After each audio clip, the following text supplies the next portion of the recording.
At my father's funeral, the priest leaned close and whispered, "Don't go home." He surreptitiously slipped a piece of paper into my pocket that read Pier 9, midnight, come alone. My phone vibrated rapid fire.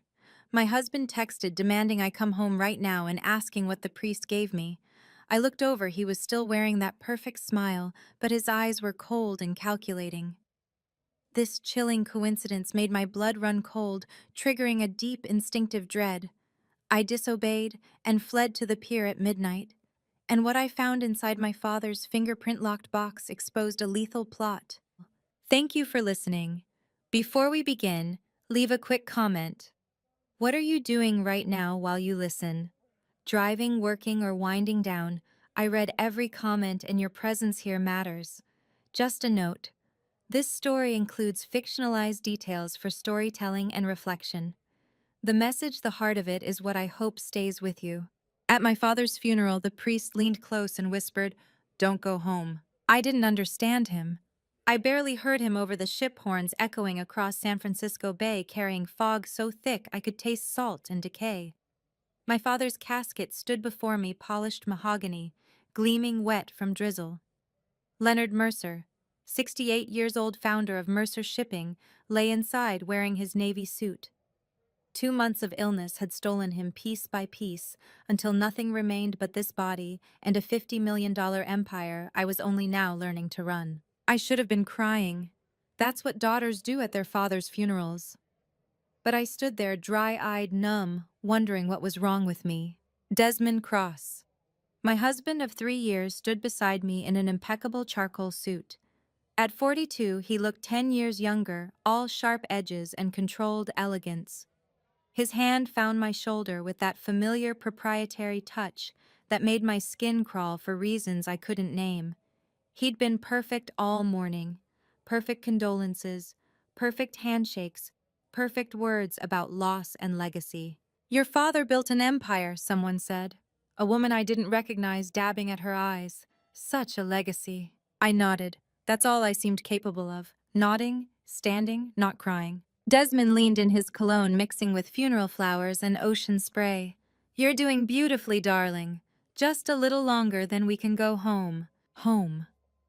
The Pacific Heights mansion that had been my father's, then mine, then somehow became ours when we married. 3 years ago, I'd thought I was the luckiest woman alive. Now I couldn't remember the last time I'd made a decision without checking with my husband first. 3 days since father died. 3 days I'd been waiting to cry.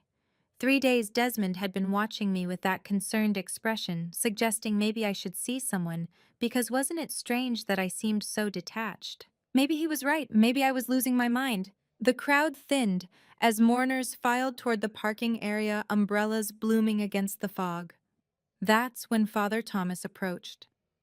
71 years old, a longtime friend of my father's, he'd led the service with trembling liver-spotted hands and kept finding my eyes throughout with a look that wasn't priestly comfort, but something desperate. "Mrs. Cross," he said, taking my hand in both of his. They were cold, shaking. "I'm so sorry for your loss. Your father was a good man." Standard funeral language. But then he leaned closer and pressed a folded piece of paper into my palm. His lips barely moved.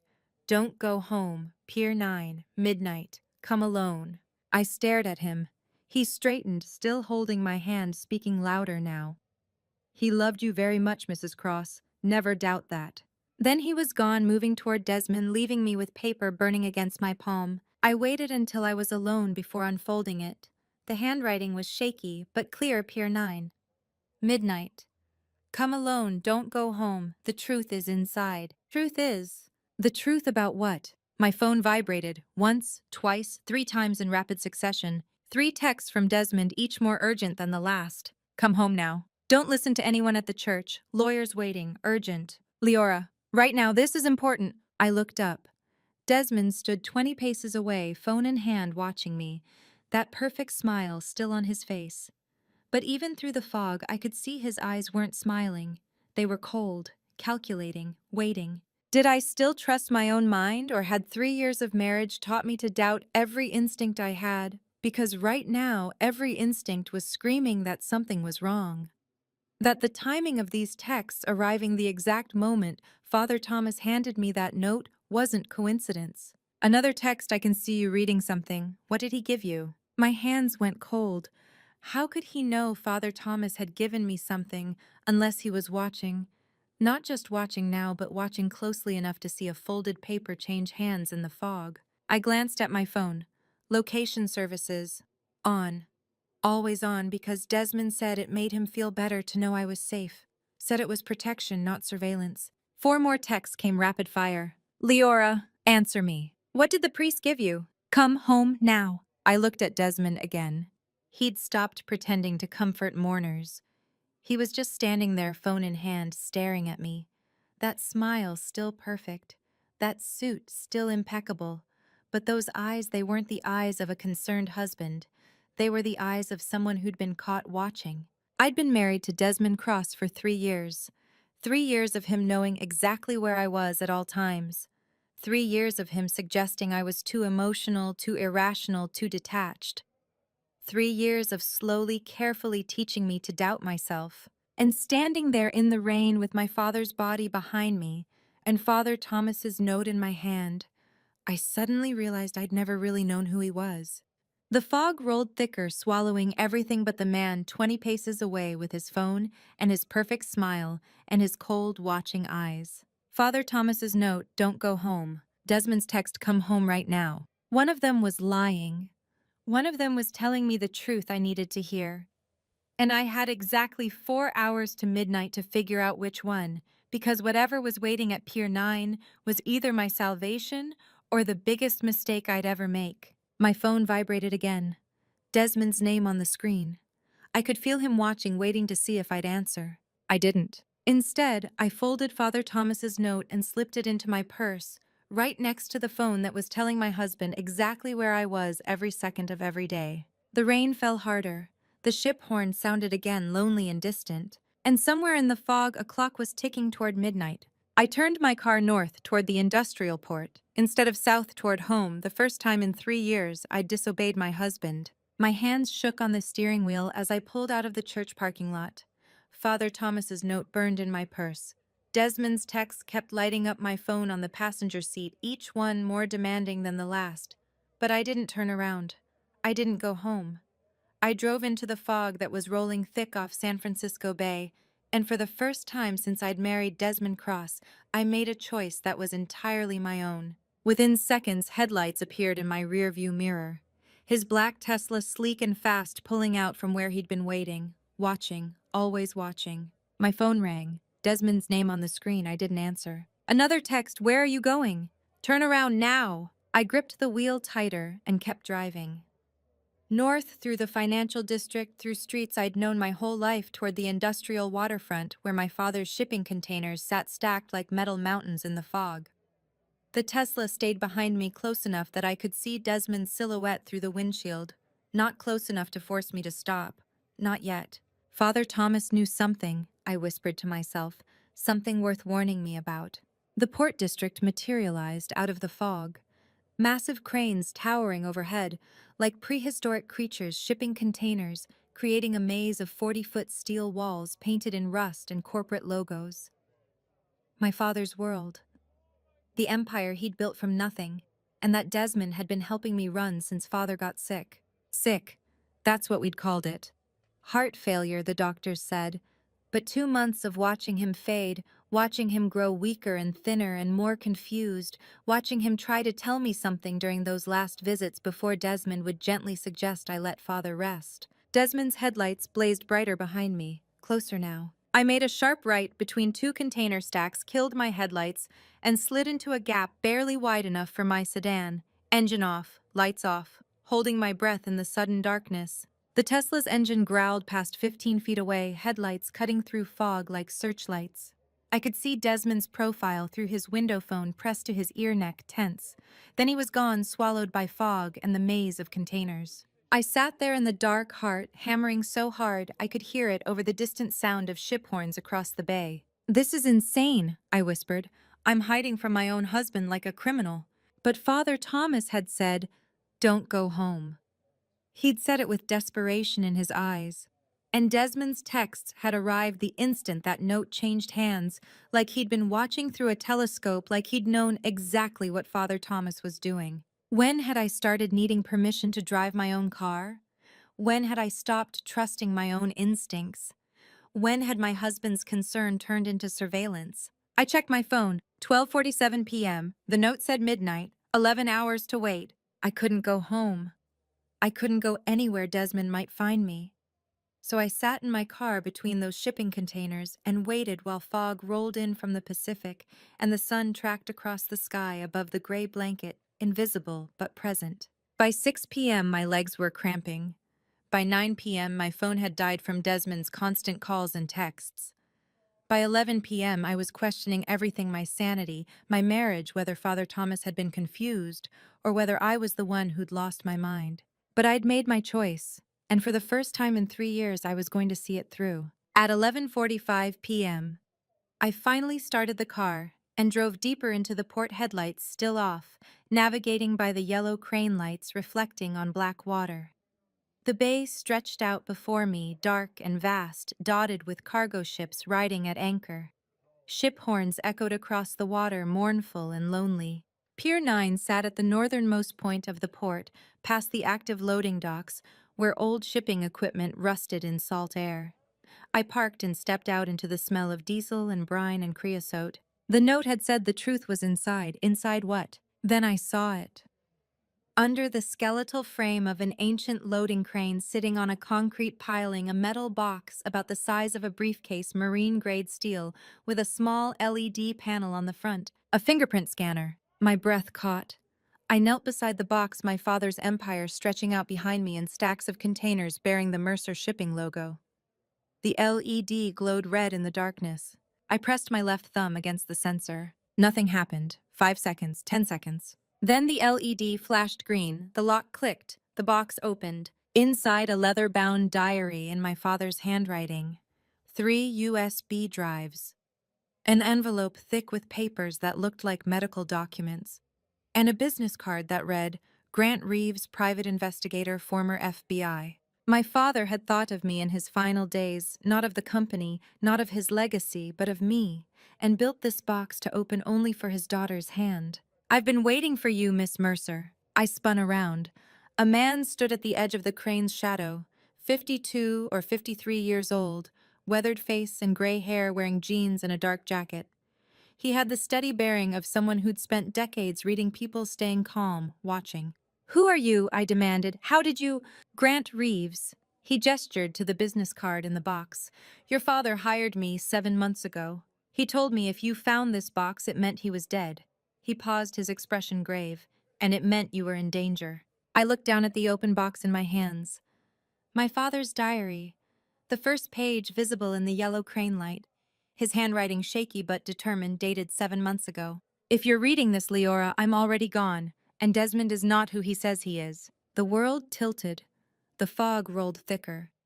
And Grant Reeves stood there watching me with the patient expression of someone who knew exactly what I was about to discover. My father's handwriting trembled across the first page of the diary, April 12th, 2025, and the first words I read were, I am being poisoned. Grant stood watch at the edge of the pier while I sat on a concrete piling under the yellow crane lights. The fingerprint box opened beside me, the leather-bound diary in my hands. The LED from the box cast everything in stark relief. My father's shaking script, the dates marching forward like a countdown, the clinical precision with which he documented his own murder. April 12th, 2025. I read aloud, my voice barely carrying over the sound of waves against ship hulls. Hair coming out in the shower again, 3rd time this week, joint pain worse, can't grip coffee cup without trembling. Grant didn't move. He'd heard this before. He'd been waiting for me to hear it. I turned the page. April 19th, April 26th, May 3rd. Each entry tracking symptoms with the methodical attention of a man who'd built a shipping empire through careful observation. Nausea, metallic taste in his morning coffee. Weakness so severe he could barely walk from bedroom to bathroom. May 15th.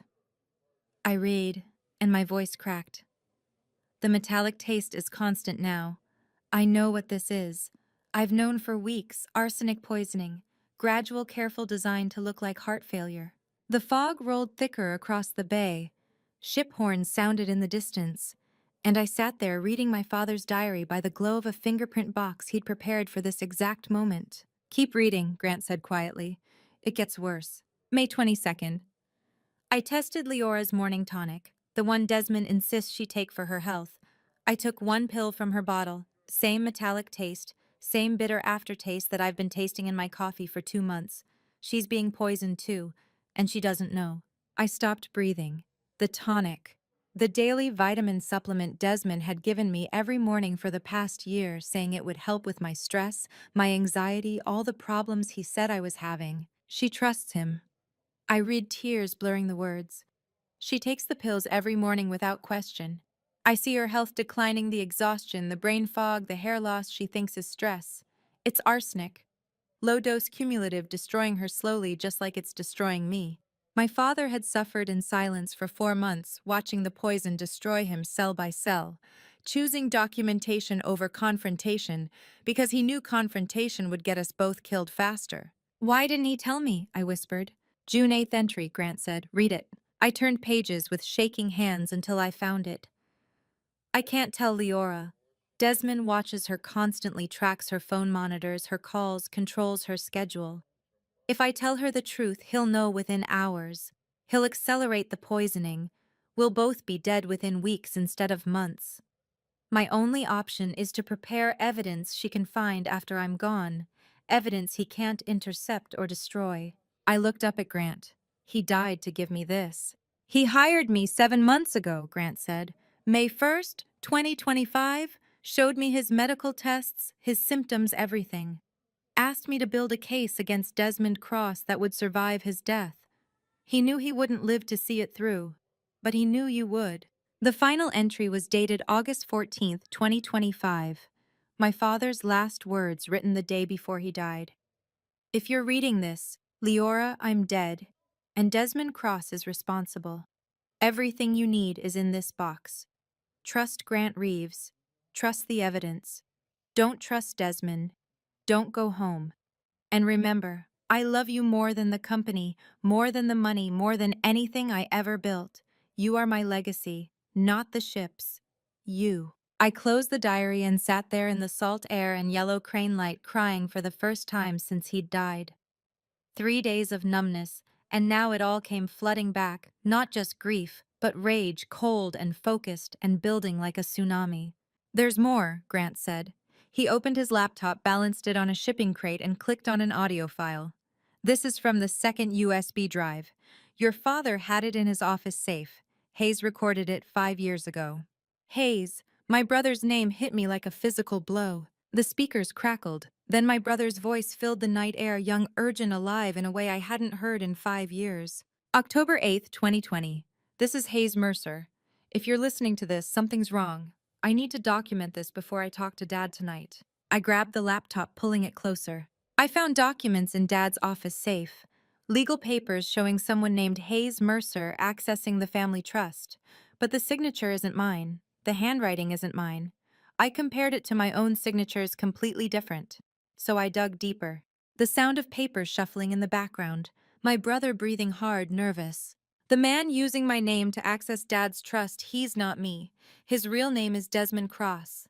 I found the fake birth certificate, fake passport, fake driver's license. He's been building this identity for months, maybe years. Using my name, using my social security number, stealing from our family while pretending to be me. How many times had I sat across the dinner table from the man who murdered my brother, smiling, trusting, completely unaware? I'm telling Dad tonight, Hayes said, his voice tight with anger. We're going to the police tomorrow morning. I have copies of everything, the fake documents, the trust withdrawals, all of it. Desmond Cross is going to prison. A pause, my brother's breathing. If anything happens to me. The recording cut off. Just stopped. Mid-sentence. Mid-warning. Silence except for waves and distant ship horns. 3 days later, Grant said quietly. Hayes's yacht capsized in San Francisco Bay. Anchor rope failed. Police ruled it an accident. But your father never believed it. And when Desmond Cross showed up at the funeral 2 weeks later, introduced himself as a business consultant who wanted to help the grieving family your father knew. I stared at the laptop screen, the audio file frozen at 53 seconds. My brother's voice stopped forever at the moment he'd tried to save us all. Grant, I said, and my voice sounded nothing like my own. It sounded cold, controlled, lethal. What else is in these files? Grant spread 3 files across the container's metal surface under the yellow crane lights. 3 women, 3 insurance policies, 3 deaths spanning 12 years. Celeste Blake, he said, opening the first file. A photograph slid out, a woman with dark hair and a teacher's smile holding a coffee mug that read, World's Best Educator. 43 years old elementary school teacher in Miami. Married Desmond Cross in January 2012. Reported missing November 2013 after neighbors heard arguing. Police searched for 6 weeks. Body never found. I stared at the woman's face. She looked happy in the photo.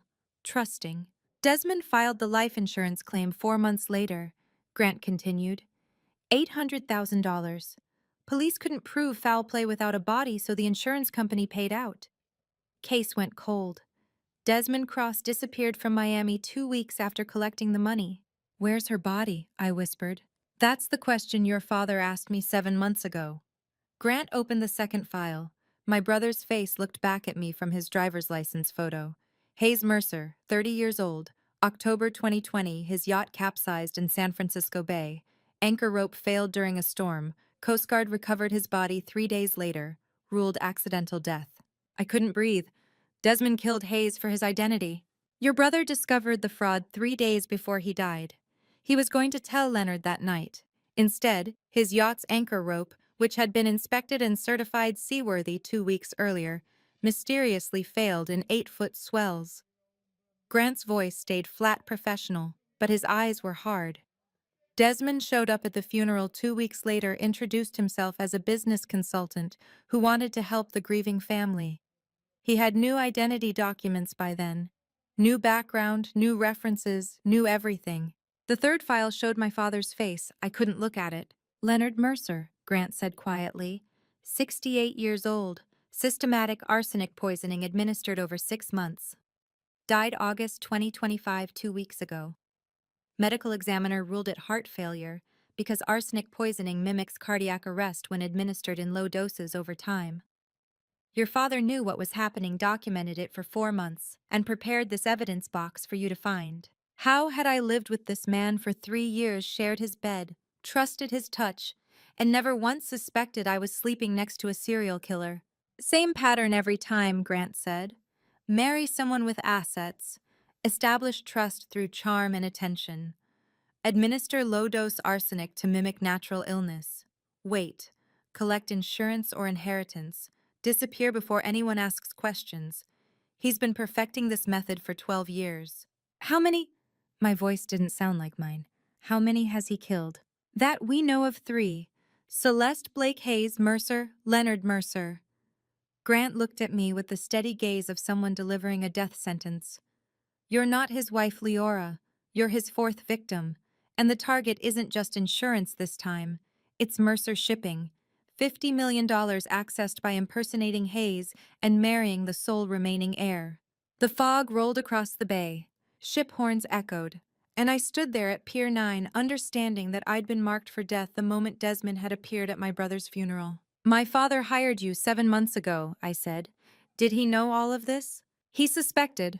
The moment Desmond showed up claiming to be a business consultant, Leonard started investigating.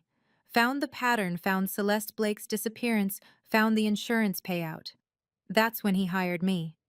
Grant closed the files. He told me if anything happened to him, I should wait for you to find the box. Let you discover the truth yourself with evidence you could trust. Because he knew Desmond would try to convince you that you were imagining things, that you were mentally unstable, that grief was making you paranoid. My father had known, had prepared, had protected me even while dying. What do? I asked. Grant handed me a phone. Go home. Act normal. Don't let Desmond know you've discovered anything. Document everything he does.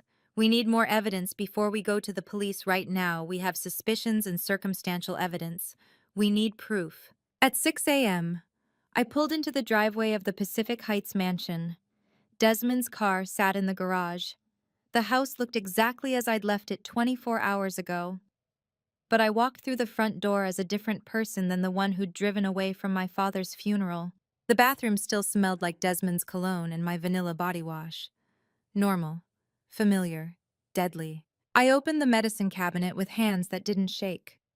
The vitamin bottle sat on the second shelf where it always did. The label read, Daily Women's Health Complex, recommended by Dr. Morrison for stress and anxiety. I opened the bottle and shook one pill into my palm. Small, white, innocuous. The same pill I'd taken every morning for a year without question. I placed it on my tongue. The metallic taste hit instantly. Bitter copper underneath the coating, exactly like my father had described in his diary. Not vitamins, not medicine. Poison. The same arsenic that had destroyed my father's body, cell by cell, while Desmond watched and waited.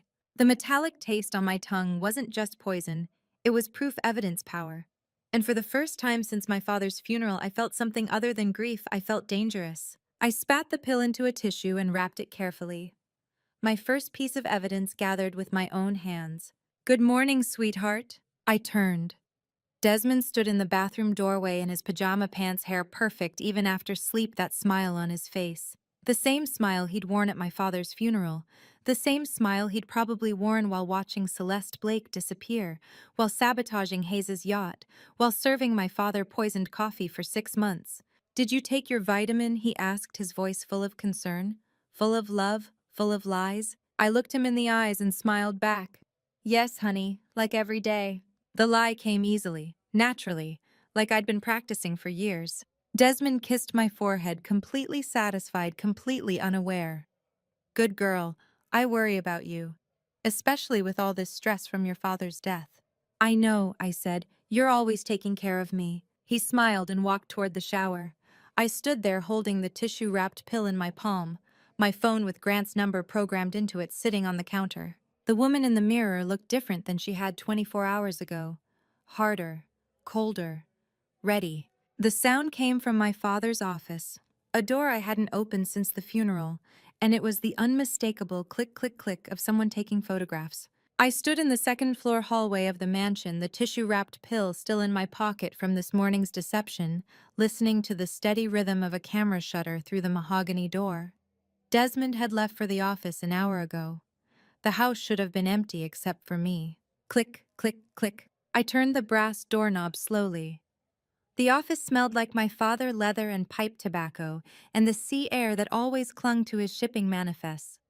But the woman standing at his desk didn't belong there. Odette, the new maid Desmond had hired, stood with her back to me, phone raised, photographing documents spread across the mahogany surface. She wore the gray uniform Desmond had ordered, her dark hair pulled back in a neat bun. 35 years old, calm and efficient, she'd appeared in our house 1 week ago with a resume Desmond said was impeccable. She didn't startle when the door opened. She simply looked up, phone still in hand, and met my eyes with an assessment that had nothing to do with a servant caught where she shouldn't be. "What are you doing in here?" I asked. Odette lowered her phone but didn't hide it. "Organizing papers, Mrs. Cross. I was photographing documents to create a filing system." Her voice was steady, rehearsed like she'd prepared this answer in advance. "When did my husband hire you?" "Last week, Mrs. Cross. Wednesday, the day after your father's funeral." She gestured to the papers on the desk, shipping contracts, financial statements, insurance documents. "Mr. Cross said you needed support during this difficult time. He asked me to help organize your father's estate papers. Last week, the day after the funeral. The day after I'd stood at my father's casket, unable to cry. Desmond had planted this woman in my house within 24 hours of Leonard's burial. "I don't remember meeting you," I said. Odette's expression stayed neutral. "You were resting when I arrived. Mr. Cross showed me the house and explained my duties." She set her phone on the desk screen down. "I apologize if I overstepped. I was only trying to be helpful." But her eyes never stopped assessing me, not with a servant's deference or an employee's nervousness. She was evaluating me like Grant had evaluated the victim files at Pier 9, cold, analytical, measuring threat levels. "These are private business documents," I said, walking closer to the desk.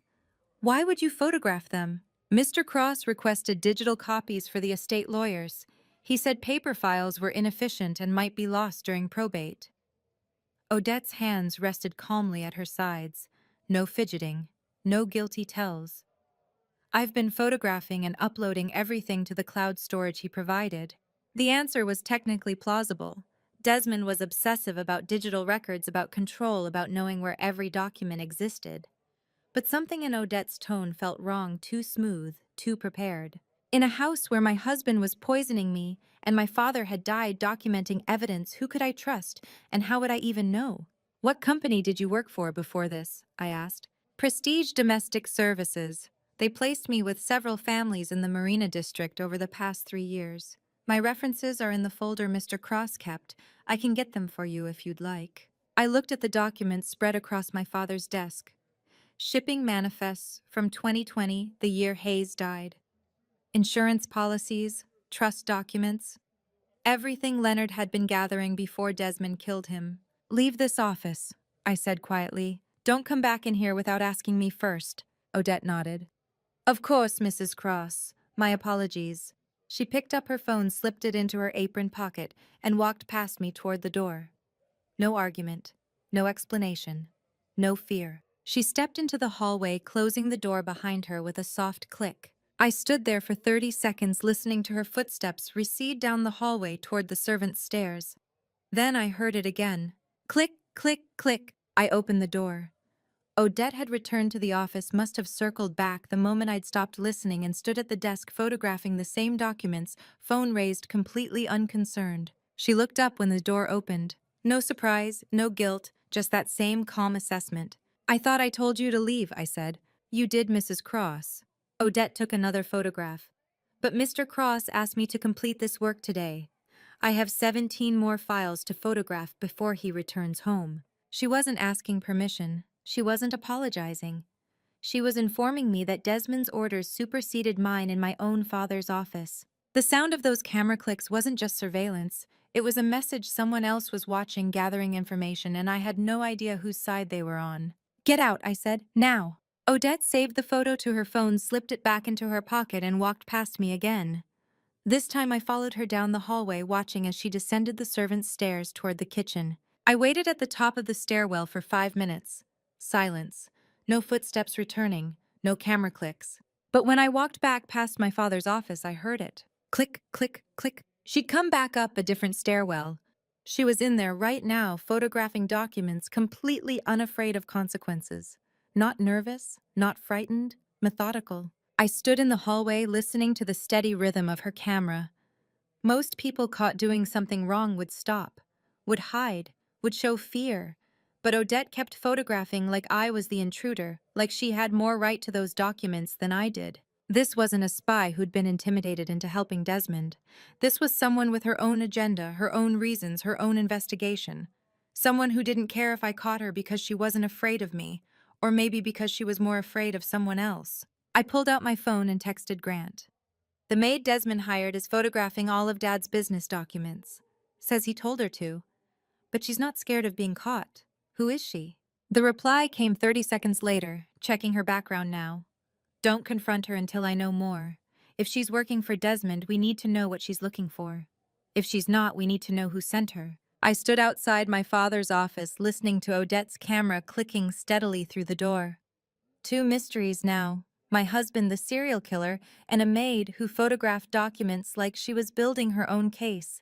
I gave the clinic receptionist a fake name, Sarah Mitchell, and filled out forms listing an address I'd never lived at because if Desmond tracked me here, he'd know I'd discovered the poison. The private medical clinic sat 40 minutes south of San Francisco, in a nondescript office park that Grant had chosen specifically for its distance from Desmond's network of doctors. I'd left the mansion at 8:30 a.m. while Desmond was in the shower, telling him I needed to drive to clear my head.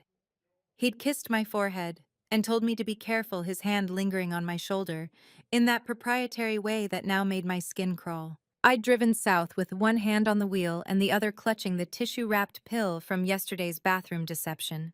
Physical evidence, but I needed more. Name for the file, the receptionist asked. She was young, maybe 25, with bright pink nails and a bored expression. Sarah Mitchell, Mitchell. Address. I recited the fake address I'd memorized from a street in Oakland I'd found on a map.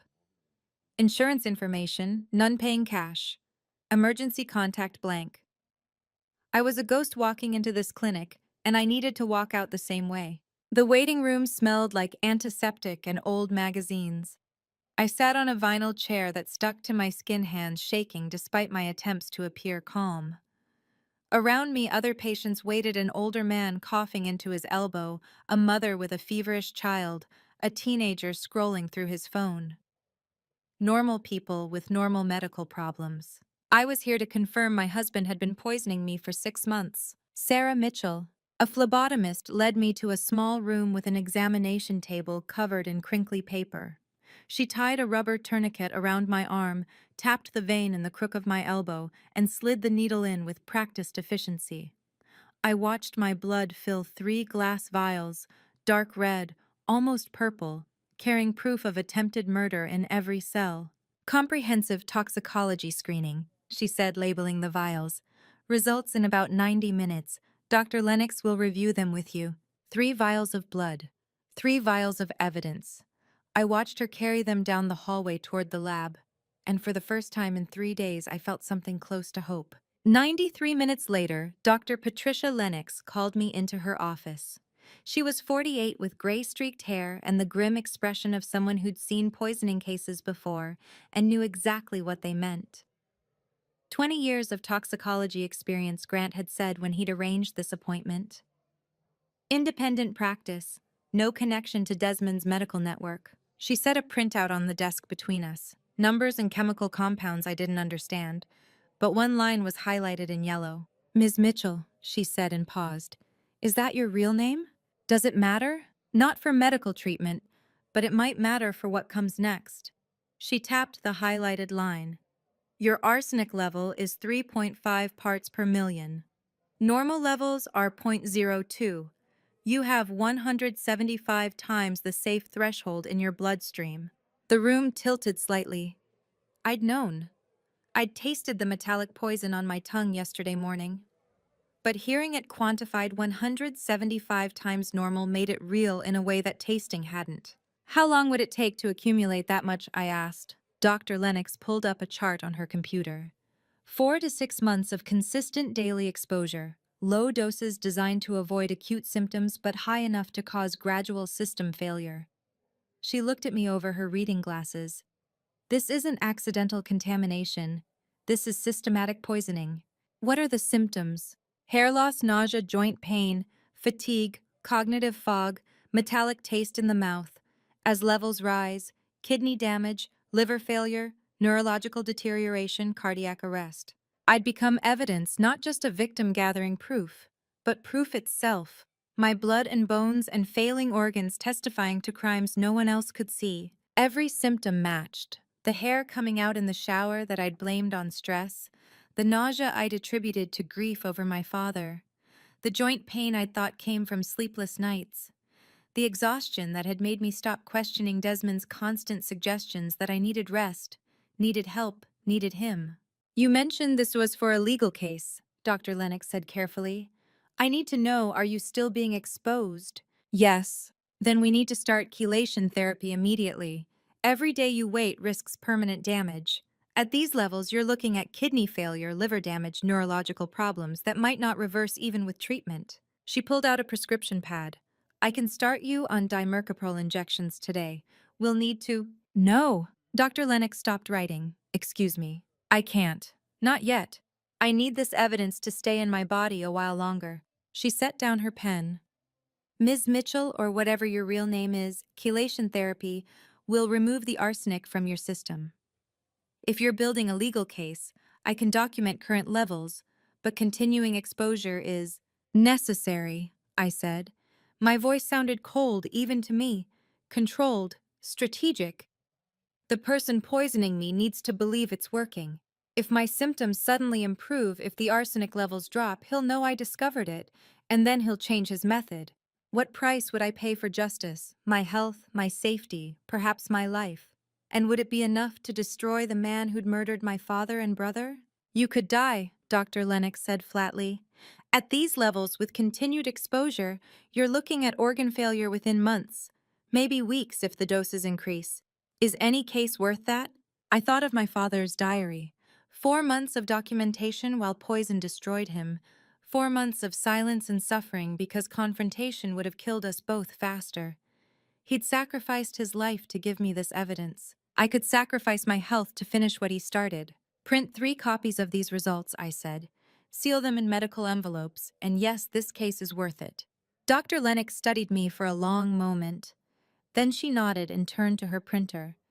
You're going to get him, aren't you, whoever's doing this to you? Yes. Good. She handed me 3 sealed envelopes marked confidential, patient copy. But if you die before you can testify, he wins. Remember that. I took the envelopes. 3.5 parts per million arsenic, 1 copy for Grant, 1 for a safe deposit box Desmond couldn't access, 1 hidden in my car. And tomorrow morning, I would swallow another poison pill and watch my husband smile while the evidence in my bloodstream climbed higher. Desmond's office door was unlocked for the first time in 3 years, and I had exactly 90 minutes before his meeting downtown ended. I'd hidden the blood work results 1 copy in my car, 1 with Grant, 1 in a safe deposit box Desmond didn't know existed. Now I needed the second piece proof that Desmond Cross had stolen my brother's identity. The door handle turned easily. No click, no resistance. Either Desmond had grown careless or this was bait. The office smelled like leather and expensive cologne. His desk sat against the window, mahogany and pristine, with a closed laptop and neat folders. Framed photographs of shipping vessels lined the walls. Everything looked professional, normal, too normal. I started with the desk drawers, business cards, pens organized by color, appointment books, financial reports. The file cabinets held shipping manifests, insurance documents, tax returns, all legitimate, all perfectly organized, all useless. Hayes said he found fake documents, I muttered. They have to be here. I'd searched the desk, the cabinets, the bookshelves. Nothing. Just an office belonging to a businessman who happened to be poisoning his wife. Then I saw it. The large, ornate mirror on the wall, its gilded frame baroque and excessive in a room otherwise decorated with clean lines. And it sat slightly crooked, the left edge, not flush against the plaster. I ran my fingers along the frame's edge, a tiny gap between frame and wall. I pulled. The mirror swung open on hidden hinges. Behind it, a narrow closet lined with shelves. A metal lockbox sat on top. Below it, stacks of file folders and photographs bound with rubber bands. I pulled down the first stack of photos. The rubber bands snapped. Photos spilled across the desk. The top photo stopped my breath. Hayes. My brother at 28 and a tuxedo arm around a woman in green, both laughing. I flipped it over.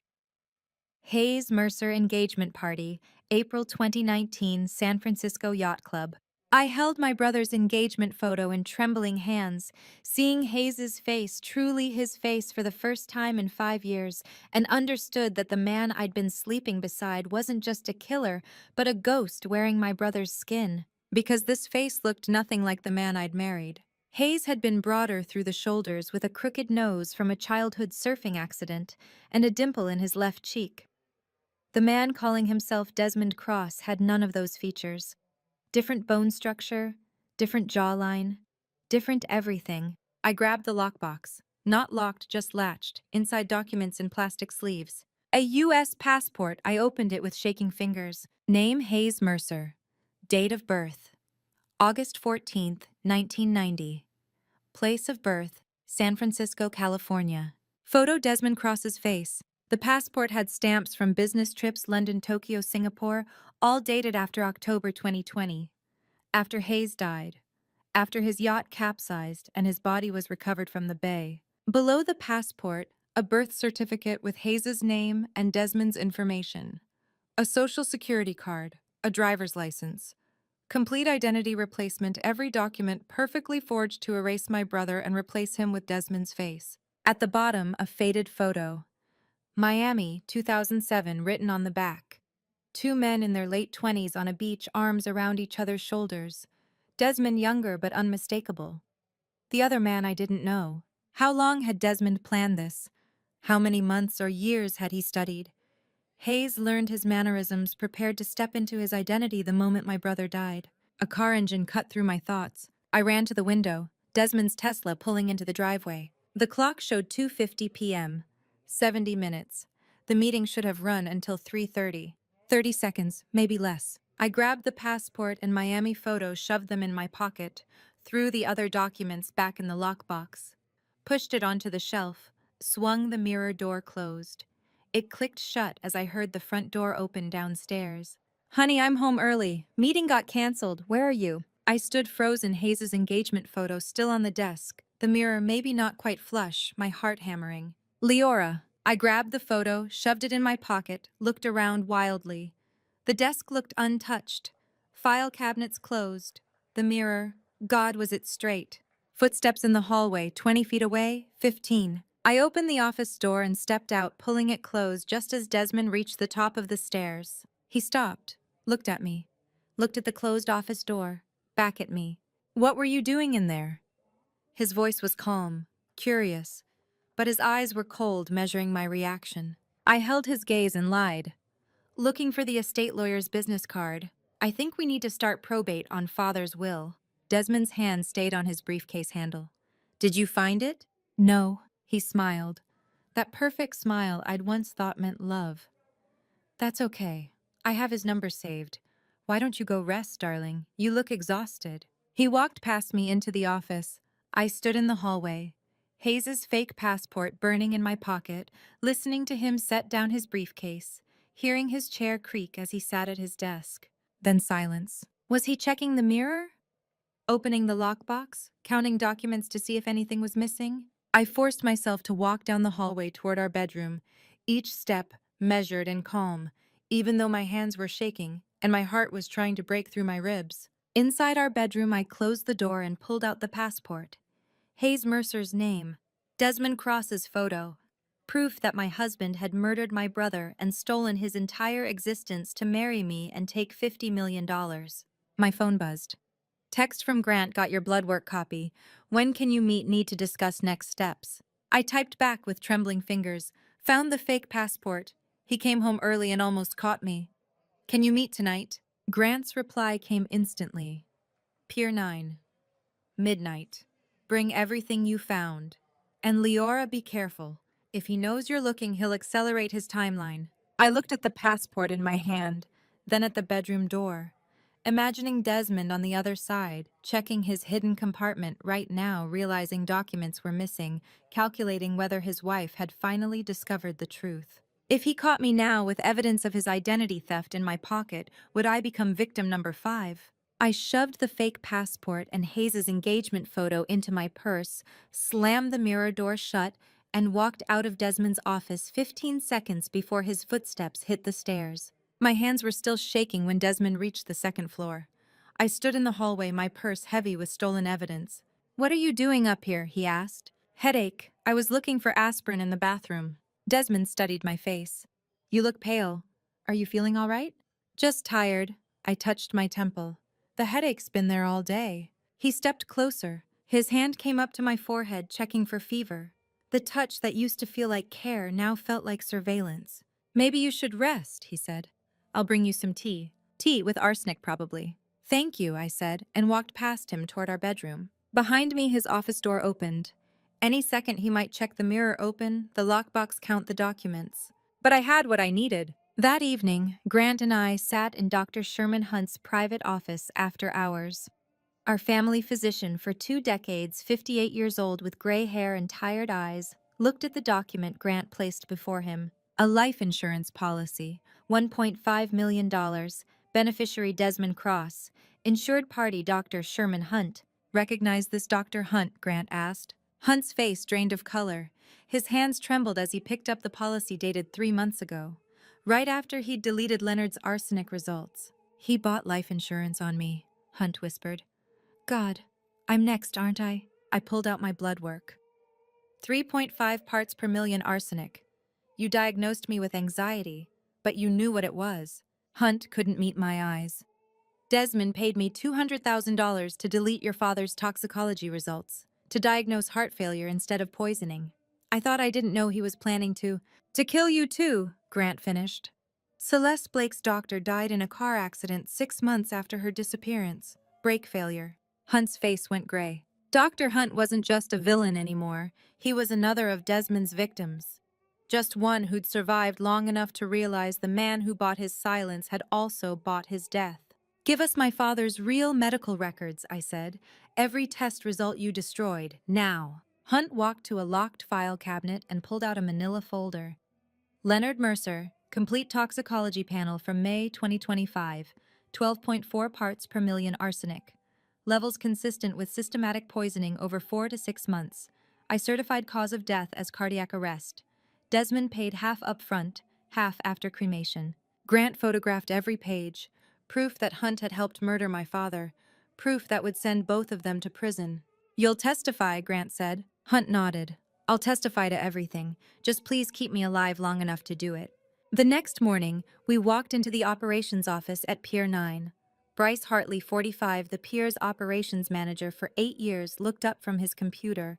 His expression shifted to alarm when he saw Grant's credentials. Mr. Hartley, Grant said, placing another life insurance policy on the desk. Recognize this. Bryce picked it up. $2 million.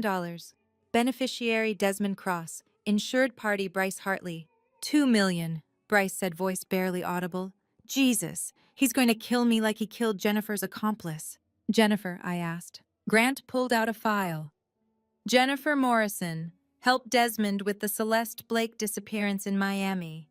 Died in a house fire 8 months after collecting her payment. Bryce set down the policy with shaking hands. I kept insurance, my own insurance. He opened his desk safe and pulled out a small digital recorder. October 10th, 2020, 3 days before Hayes Mercer's yacht went down. Desmond called me on a burner phone, but I recorded everything. He pressed play. Static. Then Desmond's voice unmistakable. Bryce, I need work done on the Hayes Mercer yacht, the Meridian Slip 47. What kind of work? Bryce's voice younger, nervous. Cut the mooring rope on the starboard side. Make it look like wear and tear. The wind from the bay will do the rest when he takes her out in the next storm. That's murder. That's $80,000 cash. Half now, half when it's done. Are you interested or not?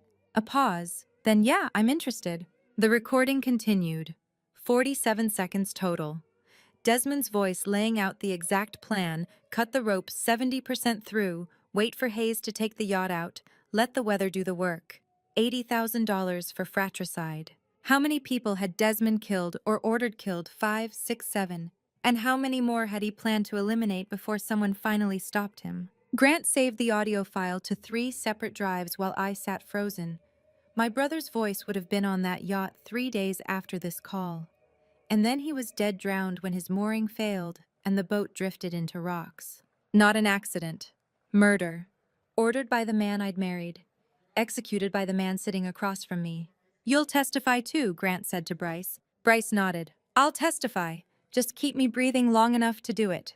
I walked out of that office with the audio file backed up to the cloud and the weight of my brother's murder pressing down like physical force. Desmond's voice on that recording, cold, businesslike, arranging death like a shipping contract, was the voice that had told me he loved me last night. Grant's car sat in this parking lot. Inside Leonard's real medical records showing 12.4 parts per million arsenic. The fake passport with Hayes' stolen identity. Audio proof of murder for $80,000. 3 victims, 3 pieces of evidence, 3 witnesses ready to testify. We had the doctor, we had the port manager, we had physical proof. Bryce's recording played through Grant's laptop speakers one more time. Desmond's voice, cold and businesslike, ordering my brother's murder for $80,000, like he was negotiating a shipping contract. 47 seconds. Enough to send him to prison for life.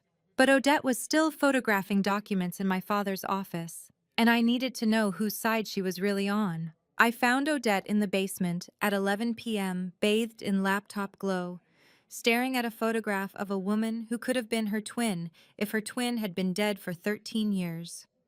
Celeste Blake's obituary photo stared back from the screen. The basement door had been open when I'd walked past on my way to bed. Just a crack, but enough to see the blue light flickering below. Enough to hear the soft click of camera shutters. Odette photographing documents again. But this time I had evidence of my own Dr. Hunt's medical records. Bryce's audio recording the fake passport with my brother's name and Desmond's face. This time, I wasn't letting her leave without answers. I descended the concrete steps slowly, each footfall deliberate. She heard me coming, but didn't stop working. File folders spread across the floor around her. Desmond's locked filing cabinet stood open, picked with tools that lay beside her laptop. "That's Celeste Blake," I said. Odette's hands stilled on the keyboard. "Yes. The woman Desmond murdered in Miami 12 years ago. The woman whose body was never found. 13 years. Odette turned to face me. Her eyes were dry, but her voice held 13 years of grief. Not 12. 13 years I've been searching for what happened to my sister. The word hit me like a physical blow. Sister. I'm Odette Blake. I changed my surname to Rhodes 3 years ago. Took 8 months of training to become a domestic worker good enough to pass Desmond's background checks. Infiltrated your household last week with one purpose: to find proof my sister didn't commit suicide. And to kill the man who murdered her." She said it calmly, matter-of-factly, like she was describing meal preparation. "You're not Desmond's spy," I said. "You're here for revenge. I'm here for justice. There's a difference." Odette gestured to the laptop screen. Celeste Blake, age 43, elementary school teacher, reported missing November 2013. Police found a suicide note forged. I proved that 2 years ago by comparing it to her real handwriting. Her body was never recovered, and Desmond Cross collected $800,000 in life insurance 6 months later. "I know," I said. "Grant showed me the files." Odette's expression sharpened. "Grant Reeves, the investigator your father hired. You've been working with him for 5 days, since I found my father's evidence box at Pier 9. I pulled out my phone and showed her the photo of Dr. Hunt's records. My father had 12.4 parts per million arsenic in his blood. I have 3.5. Desmond's been poisoning both of us. Odette's voice cracked when she spoke. "The funeral director said Celeste looked peaceful when they finally found her body 3 years after she disappeared. But I saw the autopsy photos when I finally bribed the right clerk. There was nothing peaceful about arsenic poisoning. Her organs were—" She stopped, breathed.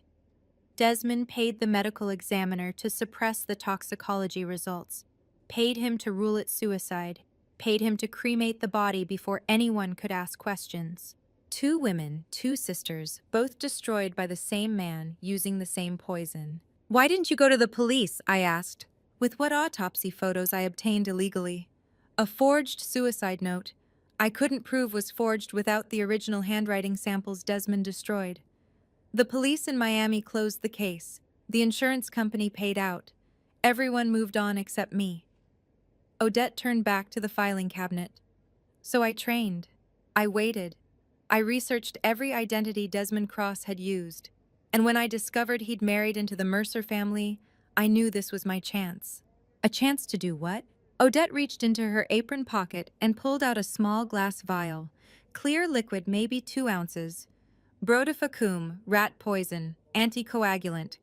3 drops in his evening whiskey, and Desmond bleeds internally for 3 to 5 days before anyone understands why. By the time they run the right tests, I'll be gone. The basement smelled like old paper and furniture polish, but the vial in my palm when she handed it to me carried the faint chemical tang of anticoagulant death. 3 drops. That's all Odette said it would take. 3 drops in aged whiskey, and Desmond would bleed internally for days before anyone understood why. "He has his whiskey at 11:30, Odette continued. "Like clockwork. I was going to do it tonight, add the poison to the decanter before he came downstairs. He'd pour his glass, drink it, go to bed. And by Friday, he'd be dead." "No," I said. Odette's eyes went hard. "You don't get to tell me no. He killed my sister. He deserves prison." I pulled out my phone and showed her everything. The fake passport, the audio recording of Desmond ordering Hayes' murder, Dr. Hunt's confession. Death is too easy. He gets to escape. But prison supermax 23 hours a day in a concrete cell for the rest of his life. That's real suffering. That's justice. Odette stared at the evidence on my screen. "You have all this medical records proving the poisoning, audio proof of murder for hire, identity theft documents, 2 accomplices ready to testify, and you—" I gestured to the files spread across the floor. What have you found? Financial records showing the embezzlement, insurance documents, the marriage certificate to Celeste with his real signature before he learned to forge. Everything I need to prove who he really is. Then we combine our evidence, I said. We build a case that destroys him legally. We put him in prison where he can't hurt anyone else, where he'll suffer for decades instead of bleeding out peacefully in 3 days. Odette looked at the vial in my hand, then at the laptop screen showing her sister's face, then at me.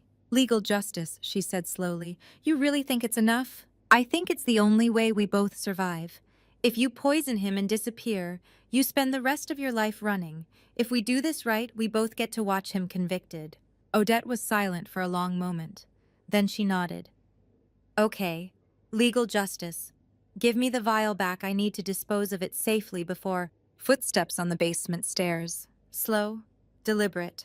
The distinctive rhythm I'd learned to recognize in 3 years of marriage. Desmond, Odette and I froze.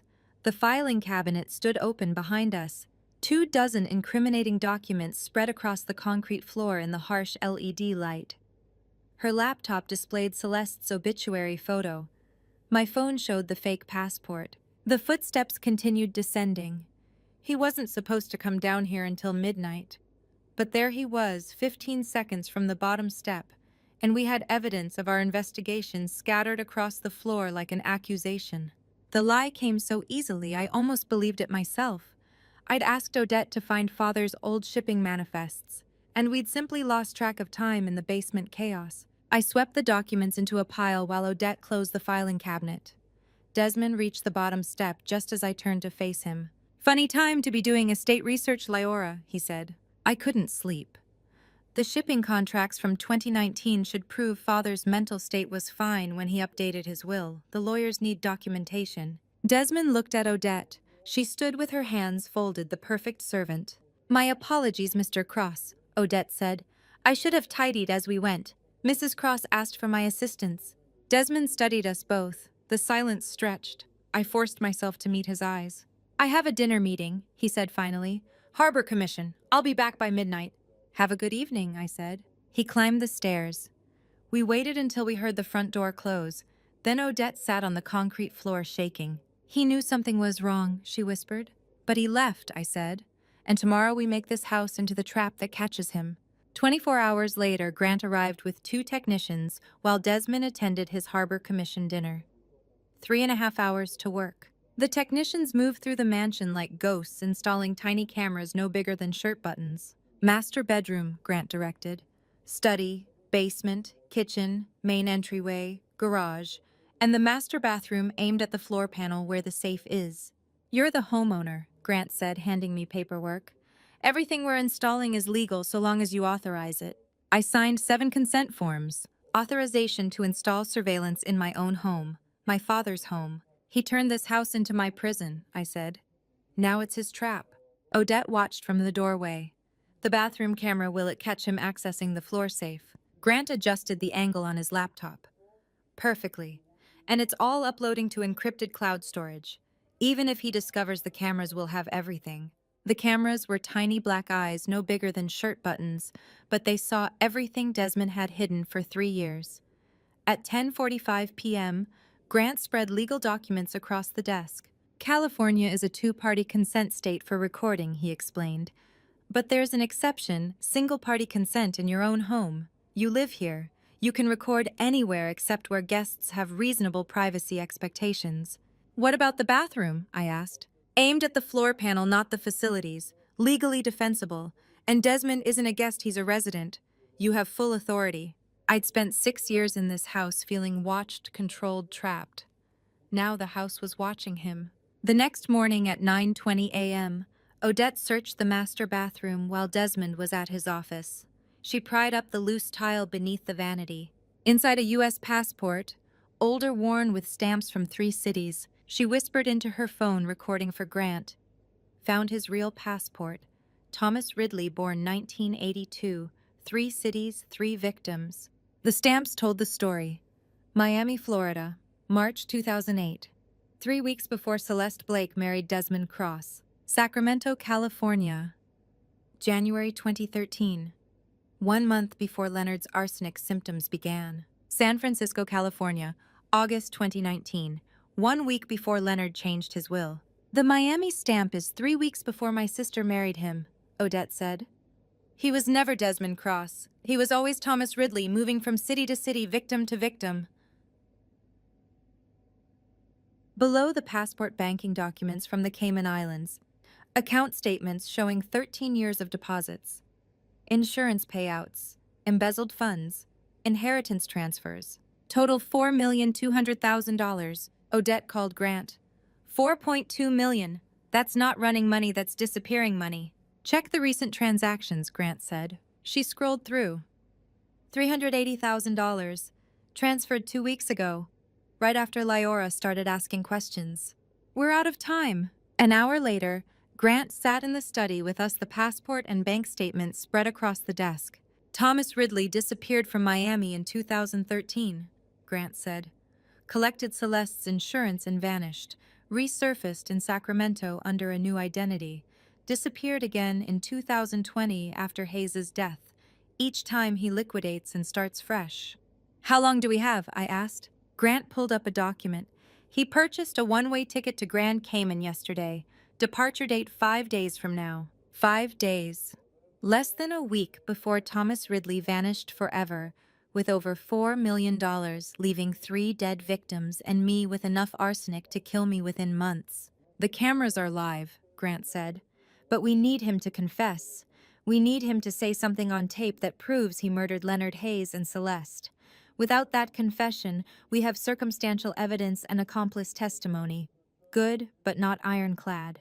He's already moving money, Odette said. A week, maybe less? Grant spread the passport and bank statements across the study desk, Thomas Ridley's entire escape plan in 14 pages. The cameras were live, feeding encrypted footage to servers Desmond would never find. But we needed him to confess on tape before he ran, and according to the most recent wire transfer, he'd just purchased a one-way ticket to Grand Cayman. Departure date 5 days from now. So we provoke him, I said. We make him think he's won, and we record every word when he tells us how he did it. Grant nodded. You'll need to be careful. If he realizes you know, he might accelerate his timeline. Or worse, he might decide you're too dangerous to leave alive. I've been taking his poison for 6 months, I said. I'm already dangerous to leave alive. The difference is now I know it. Odette pulled out her phone, showing the camera feeds from all 7 locations in the mansion. Live footage of empty rooms waiting. When? She asked. Tomorrow night, I said. I'll stage a breakdown. Tell him I can't handle the grief, that I need him, that I'm falling apart. Make him comfortable. Make him think I'm weak. And then I'll ask him questions about my father, my brother, our marriage. Let him talk. Let him brag.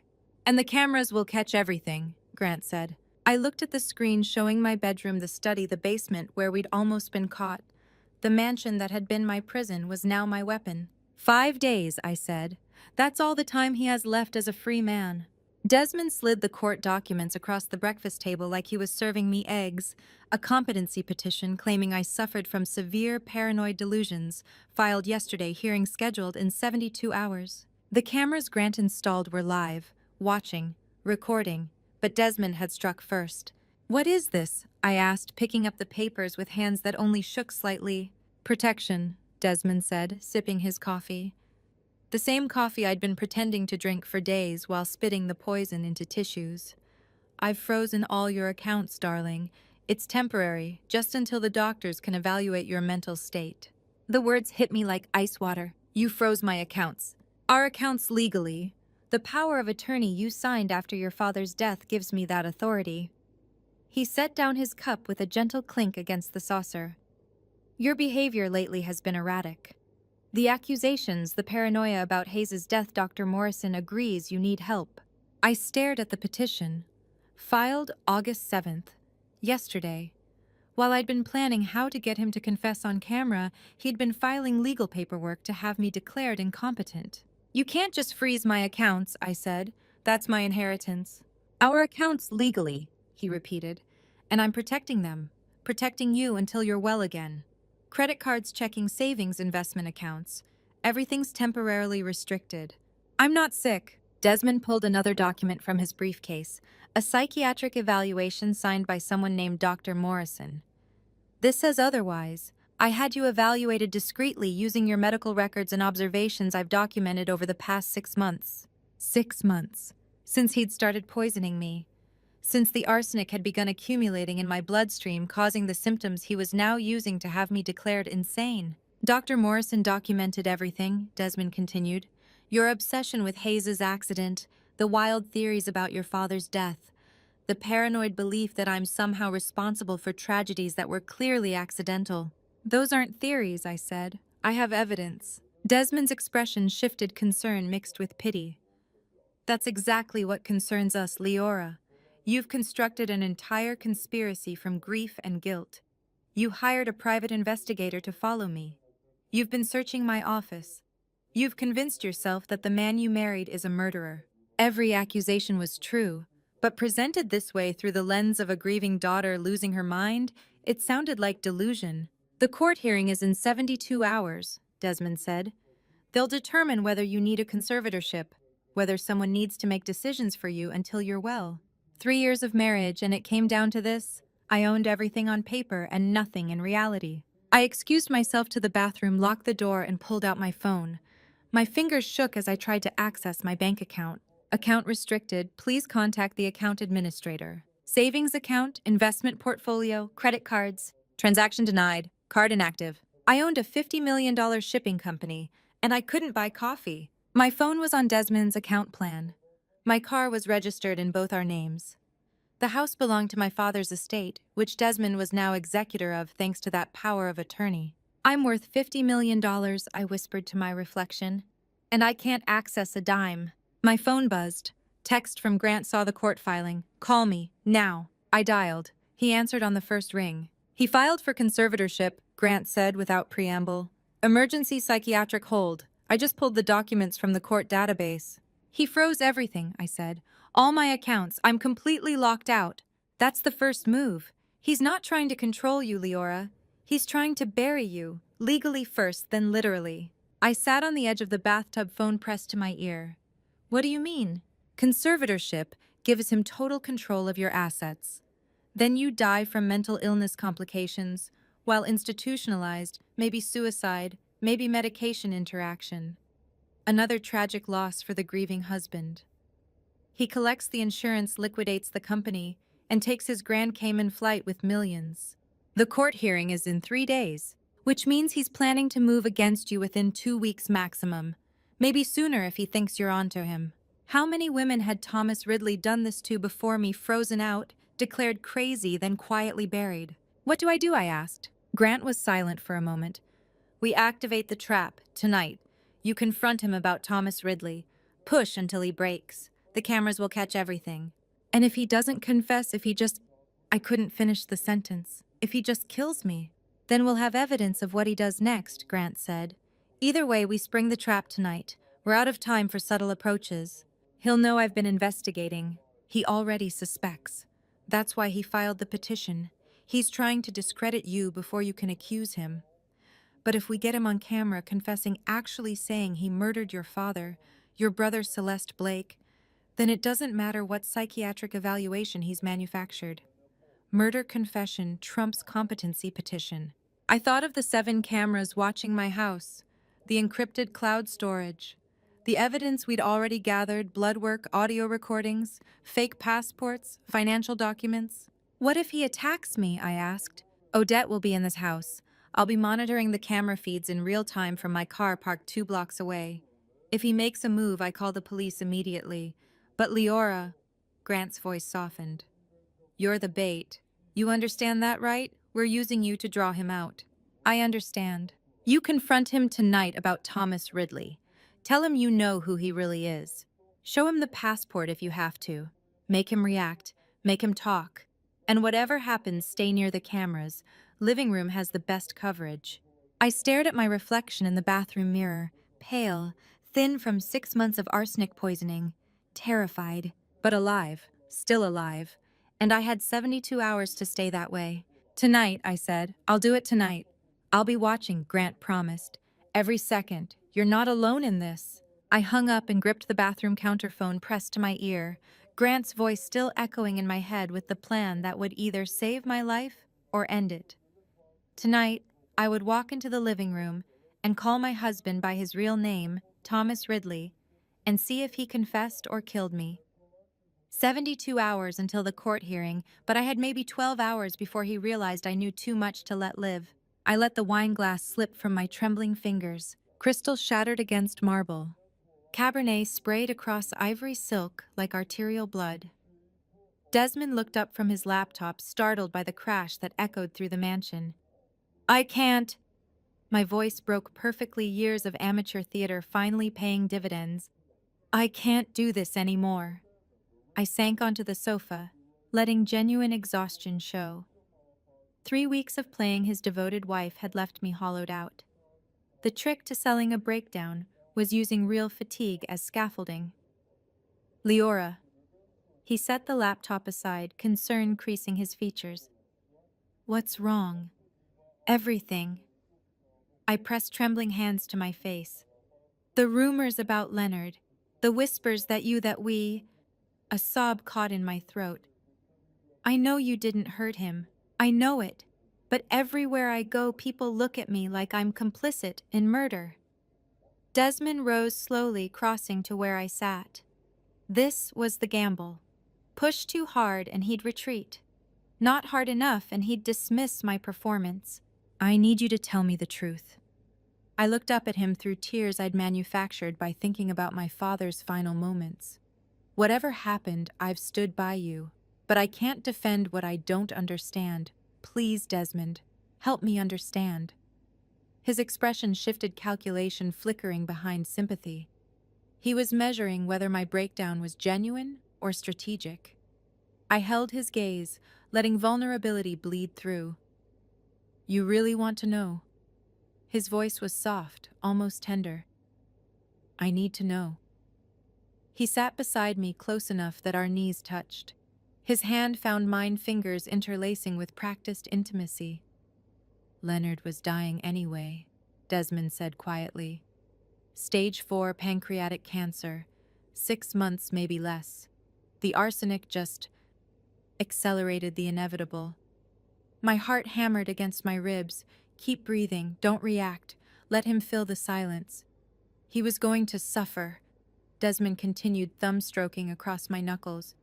Waste away in some hospice, drowning in morphine. I spared him that indignity. You poisoned him. I kept my voice neutral, stripped of judgment. I managed his exit. His grip tightened fractionally. There's a difference. Pattern interrupt. He was confessing to 3 murders while stroking my hair, and I had to sit there pretending gratitude for his honesty. What about the investigator? I whispered. The one asking questions about the will. Grant Reeves. Desmond's jaw tightened. He was getting too close, making connections that would have complicated everything. So I handled it. Handled it. How? Does it matter? He studied my face, searching for revulsion or fear. He's gone. The investigation died with him. I leaned into him, resting my head against his shoulder, while my stomach churned with revulsion. Somewhere in this mansion, hidden cameras were recording every word. Grant had installed them during Desmond's business trip to Singapore, 3 pinhole lenses disguised as smoke detector components, their feeds uploading directly to encrypted cloud storage. And my father, the question emerged barely audible. Leonard refused to see reason. Desmond's voice carried no remorse. He threatened to expose certain financial arrangements, to go to the SEC with documentation that would have destroyed everything I'd built. I gave him chances, Leora. Multiple opportunities to walk away quietly. He chose confrontation. Desmond's voice carried no remorse. He threatened to expose certain financial arrangements, to go to the SEC with documentation that would have destroyed everything I'd built. I gave him chances, Leora, multiple opportunities to walk away quietly. My father chose integrity, he chose truth over complicity, and Desmond murdered him for it. But if you think this confession was enough to put Desmond behind bars, let me tell you something about the American justice system. Vague admissions don't hold up in court. I needed him to say the words explicitly, and I had exactly one more chance to get them. Drop a comment below with A. Whether you think Leora should seduce Desmond, or B. Whether she should threaten him to get the full confession. I'm curious which strategy you'd choose in her position. And just so we're clear, while this story is inspired by real revenge cases, I've fictionalized names, locations, and specific details for dramatic effect. So you took care of it, I murmured against his shirt. I protected us. His hand moved to my hair, fingers combing through dark strands. Everything I did to secure our future, to build something lasting.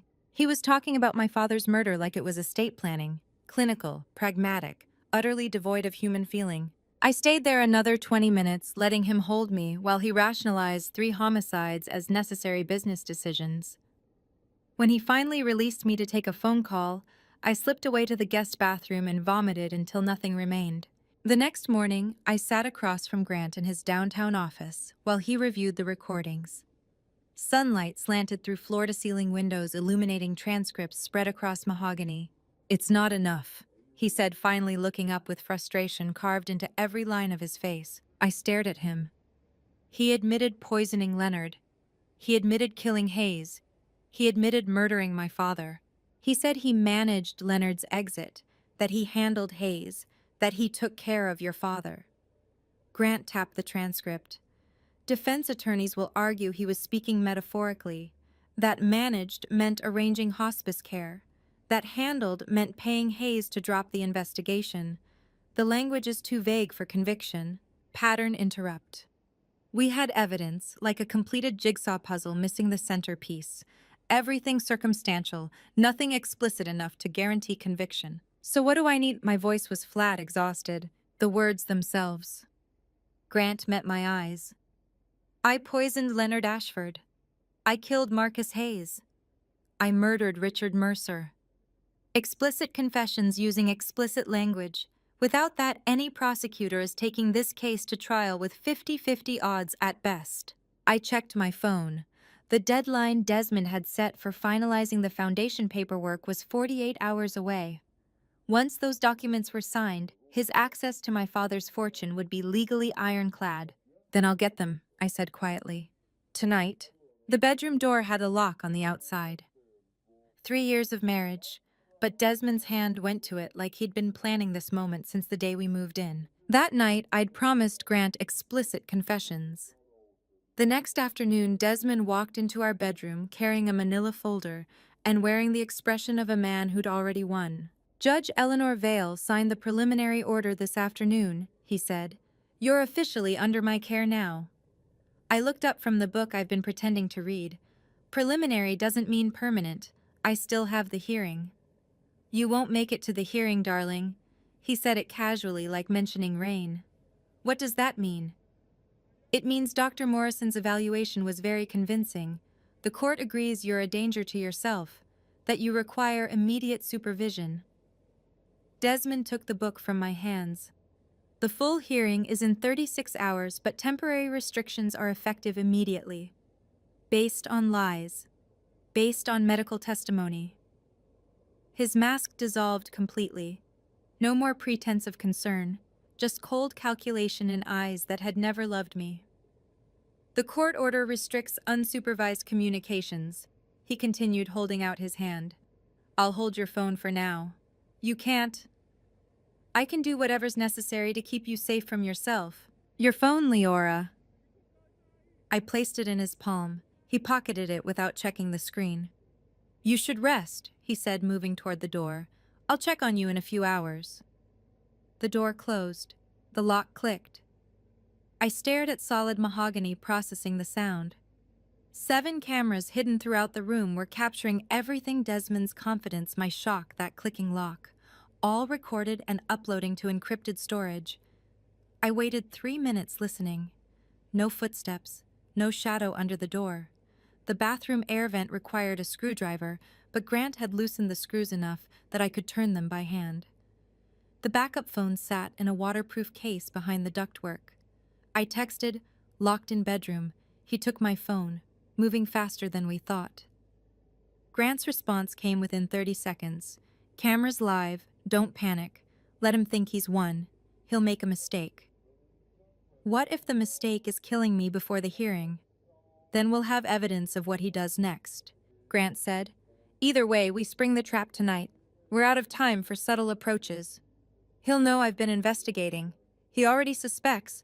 That's why he filed the petition. He's trying to discredit you before you can accuse him. But if we get him on camera confessing, actually saying he murdered your father, your brother Celeste Blake, then it doesn't matter what psychiatric evaluation he's manufactured. Murder confession trumps competency petition. I thought of the 7 cameras watching my house, the encrypted cloud storage, the evidence we'd already gathered: blood work, audio recordings, fake passports, financial documents. What if he attacks me? I asked. Odette will be in the house. I'll be monitoring the camera feeds in real time from my car parked 2 blocks away. If he makes a move, I call the police immediately. But Leora, Grant's voice softened. You're the bait. You understand that, right? We're using you to draw him out. I understand. You confront him tonight about Thomas Ridley. Tell him you know who he really is. Show him the passport if you have to. Make him react. Make him talk. And whatever happens, stay near the cameras. Living room has the best coverage. I stared at my reflection in the bathroom mirror, pale, thin from 6 months of arsenic poisoning, terrified, but alive, still alive, and I had 72 hours to stay that way. Tonight, I said. I'll do it tonight. I'll be watching, Grant promised. Every second. You're not alone in this. I hung up and gripped the bathroom counterphone pressed to my ear, Grant's voice still echoing in my head with the plan that would either save my life or end it. Tonight I would walk into the living room and call my husband by his real name, Thomas Ridley, and see if he confessed or killed me. 36 hours until the guardianship hearing, but I had maybe 12 hours before he realized I knew too much to let live. Hours crawled past. Sunlight faded to darkness. I lay on the bed fully clothed, calculating. 36 hours until the hearing. Desmond needed me discredited or dead before then. At 10:30, the lock turned. Desmond entered carrying a ceramic mug, steam rising from dark liquid. He'd changed into casual clothes, linen shirt, tailored slacks. I made your coffee the way you like it. He set the mug on my nightstand. Thought we could talk about what happens after the hearing. The smell hit me immediately. Bitter under the cream chemical tang cutting through French roast. You said I won't make it to the hearing, I said quietly. A slip of the tongue. He sat in the bedside chair watching me. Drink your coffee, darling. It'll help you sleep. Pattern interrupt. The coffee smelled exactly like the tea Leonard drank every night for 6 months before he died. I lifted the mug with trembling hands. Real fear flooded my system. The ceramic was warm against my palms. That's right, Desmond murmured. I sipped, barely wetting my lips, and palmed the mouthful into tissues positioned on my lap. Swallowed air. Sipped again. More tissues. So tired suddenly, I whispered, setting the half-empty mug down. The coffee is making me. That's right. Just sleep now. I lay back against pillows, controlling my breathing. Slow, deep, regular. Eyes closed but not squeezed shut. Every muscle deliberately relaxed. Desmond stayed in the chair. I felt his gaze tracking the rise and fall of my chest. Minutes stretched into eternities. My heart hammered so hard I was certain he could see it through my shirt. 10 minutes. 15. Finally he stood. Footsteps crossed carpet. The door opened. By morning it'll be over, he said quietly. The lock clicked shut. I waited 3 minutes by counting heartbeats. Retrieved the backup phone. Poured the remaining coffee into the sample jar Grant had hidden in the vanity. Sealed it, labeled it 10:32 p.m., October 2025. The jackhammer's echo reached the mansion at 6:47 a.m. Grant's excavation team, breaking through the Pier 9 warehouse floor, 1.2 meters down, exactly where Leonard's hidden map said they'd find Celeste Blake's body. I stood at the bedroom window listening to construction noise drift across the bay, while Desmond slept in the guest room confident I was dead or dying behind the locked door. The backup phone buzzed with Grant's text, "Cadaver dogs alerted. Digging now." 20 minutes later, another message arrived with a photo. Human remains wrapped in deteriorating tarp, partially decomposed silver ring still visible on skeletal left hand. Female buried approximately 10 to 15 years based on decomposition. Grant's text quoted the excavation foreman.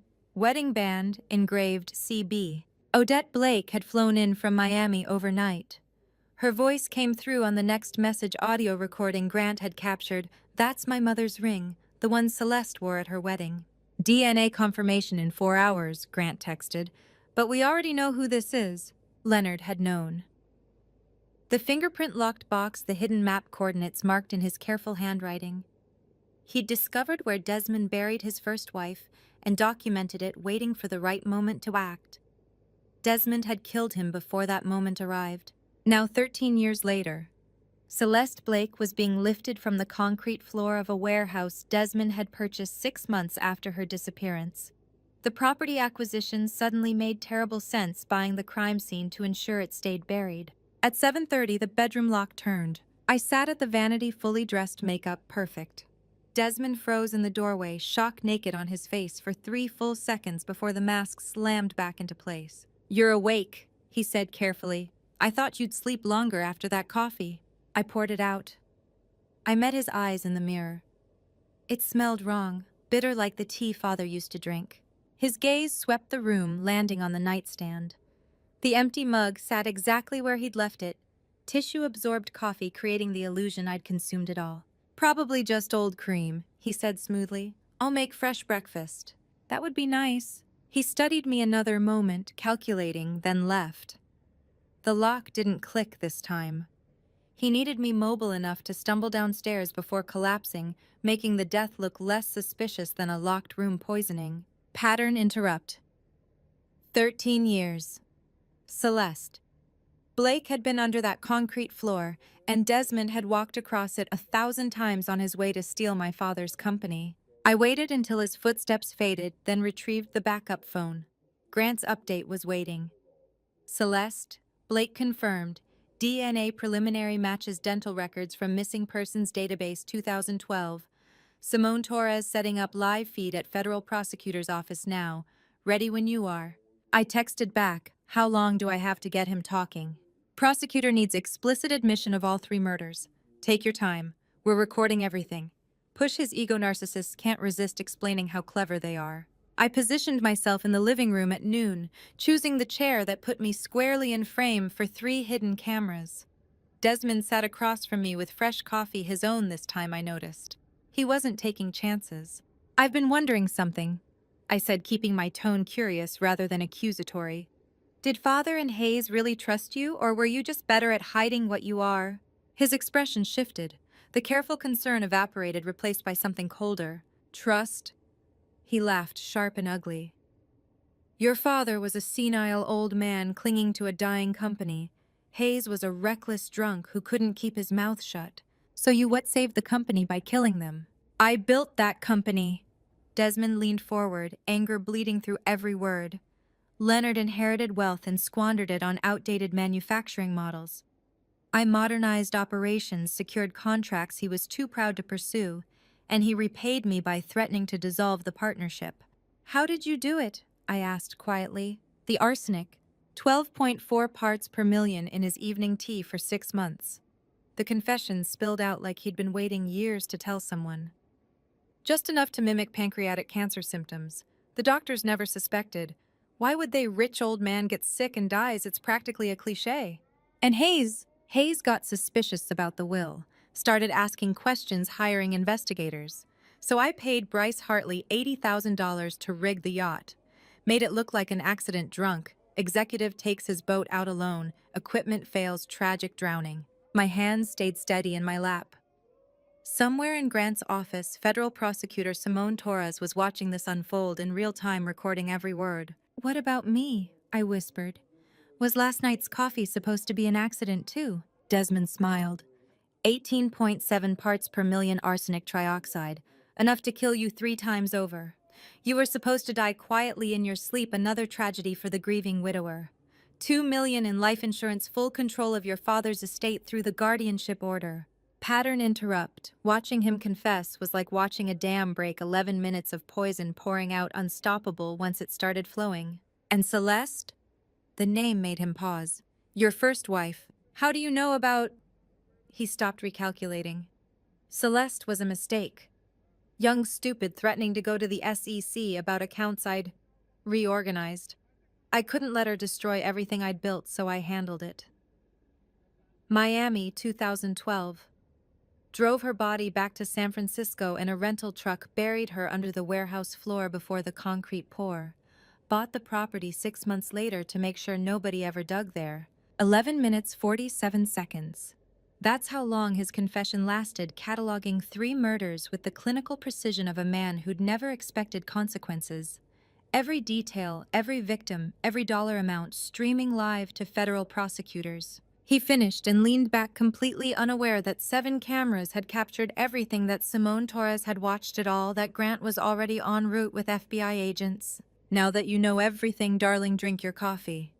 He gestured to the cup he'd brought me. This one you're going to finish. I pushed the coffee cup back across the table toward Desmond and pointed at the smoke detector above his head. That's camera 4 of 7, I said quietly. Federal prosecutor Simone Torres just watched you confess to 3 murders in real time. His face went blank. Not shocked blank, like his brain needed 3 full seconds to process language that shouldn't be possible. You're bluffing. 7 cameras, master bedroom, study, basement, kitchen, garage, bathroom, and right here in the living room where you just spent 11 minutes 47 seconds confessing to poisoning Leonard, paying Bryce to kill Hayes, and burying Celeste under a warehouse floor. I held up the backup phone, showing him Grant's text time-stamped 2 minutes ago. Federal warrant signed, 8 agents en route, ETA 90 seconds. Desmond's expressions cycled through disbelief to rage to something close to terror. His hands gripped the chair arms hard enough that knuckles went white. Simone Torres has the footage, I continued. The warrant was signed 8 minutes ago. Listen, you can hear them coming. Sirens cut through afternoon silence, multiple vehicles close and getting closer. He lunged for the coffee cup, the poisoned one he'd brought me, but I'd already moved it beyond reach. His hand swept empty air. You destroyed everything, he whispered. Everything I built. You built it on corpses. I just made sure people could see them. The front door exploded inward, battering ram against solid oak hinges, tearing from the frame with sounds like gunshots. 8 FBI agents swarmed the living room, weapons drawn, voices overlapping commands. On the ground, hands behind your head, do it now. Desmond stood frozen, staring at the doorway like he still couldn't believe this was happening. 2 agents grabbed his arms, forcing him down. Handcuffs clicked shut around wrists that had held me, comforted me, planned my murder. Desmond Cross, also known as Thomas Ridley, you are under arrest for the murders of Leonard Mercer, Hayes Mercer, and Celeste Blake. The lead agent, a woman in her 40s with steel gray eyes and FBI insignia on tactical vest, read from a warrant. Additional charges include identity fraud, attempted murder, insurance fraud, and conspiracy to commit murder. Grant appeared in the doorway behind the agents, watching Desmond with an expression I couldn't read.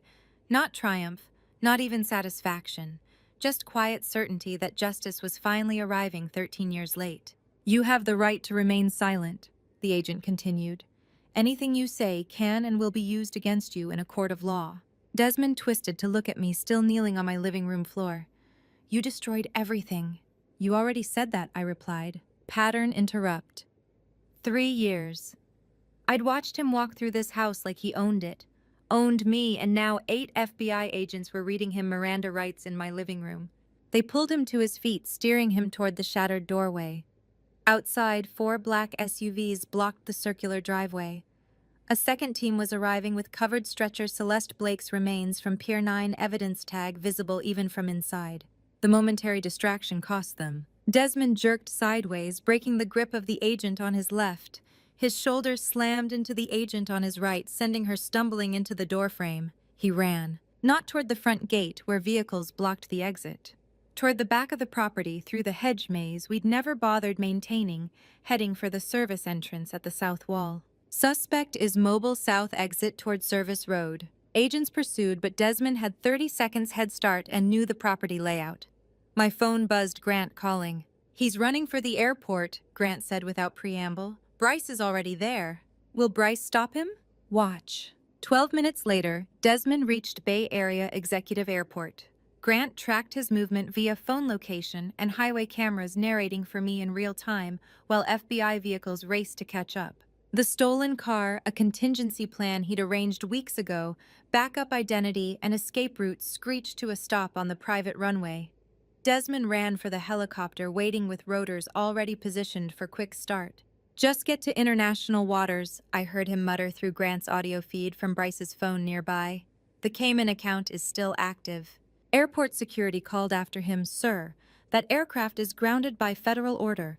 Desmond climbed into the cockpit anyway. He had a commercial pilot license from his Thomas Ridley days before he'd reinvented himself as Desmond Cross. The charter pilot had fled after Grant's warning call, but Desmond didn't need him. He started the ignition sequence. The helicopter engine roared to life. "Not fast enough," he said to no one. The main rotor began spinning, slowly at first, then faster, building momentum. Desmond's hands moved across controls with practiced precision, throttle collective cyclic. Everything responding correctly. Pattern interrupt.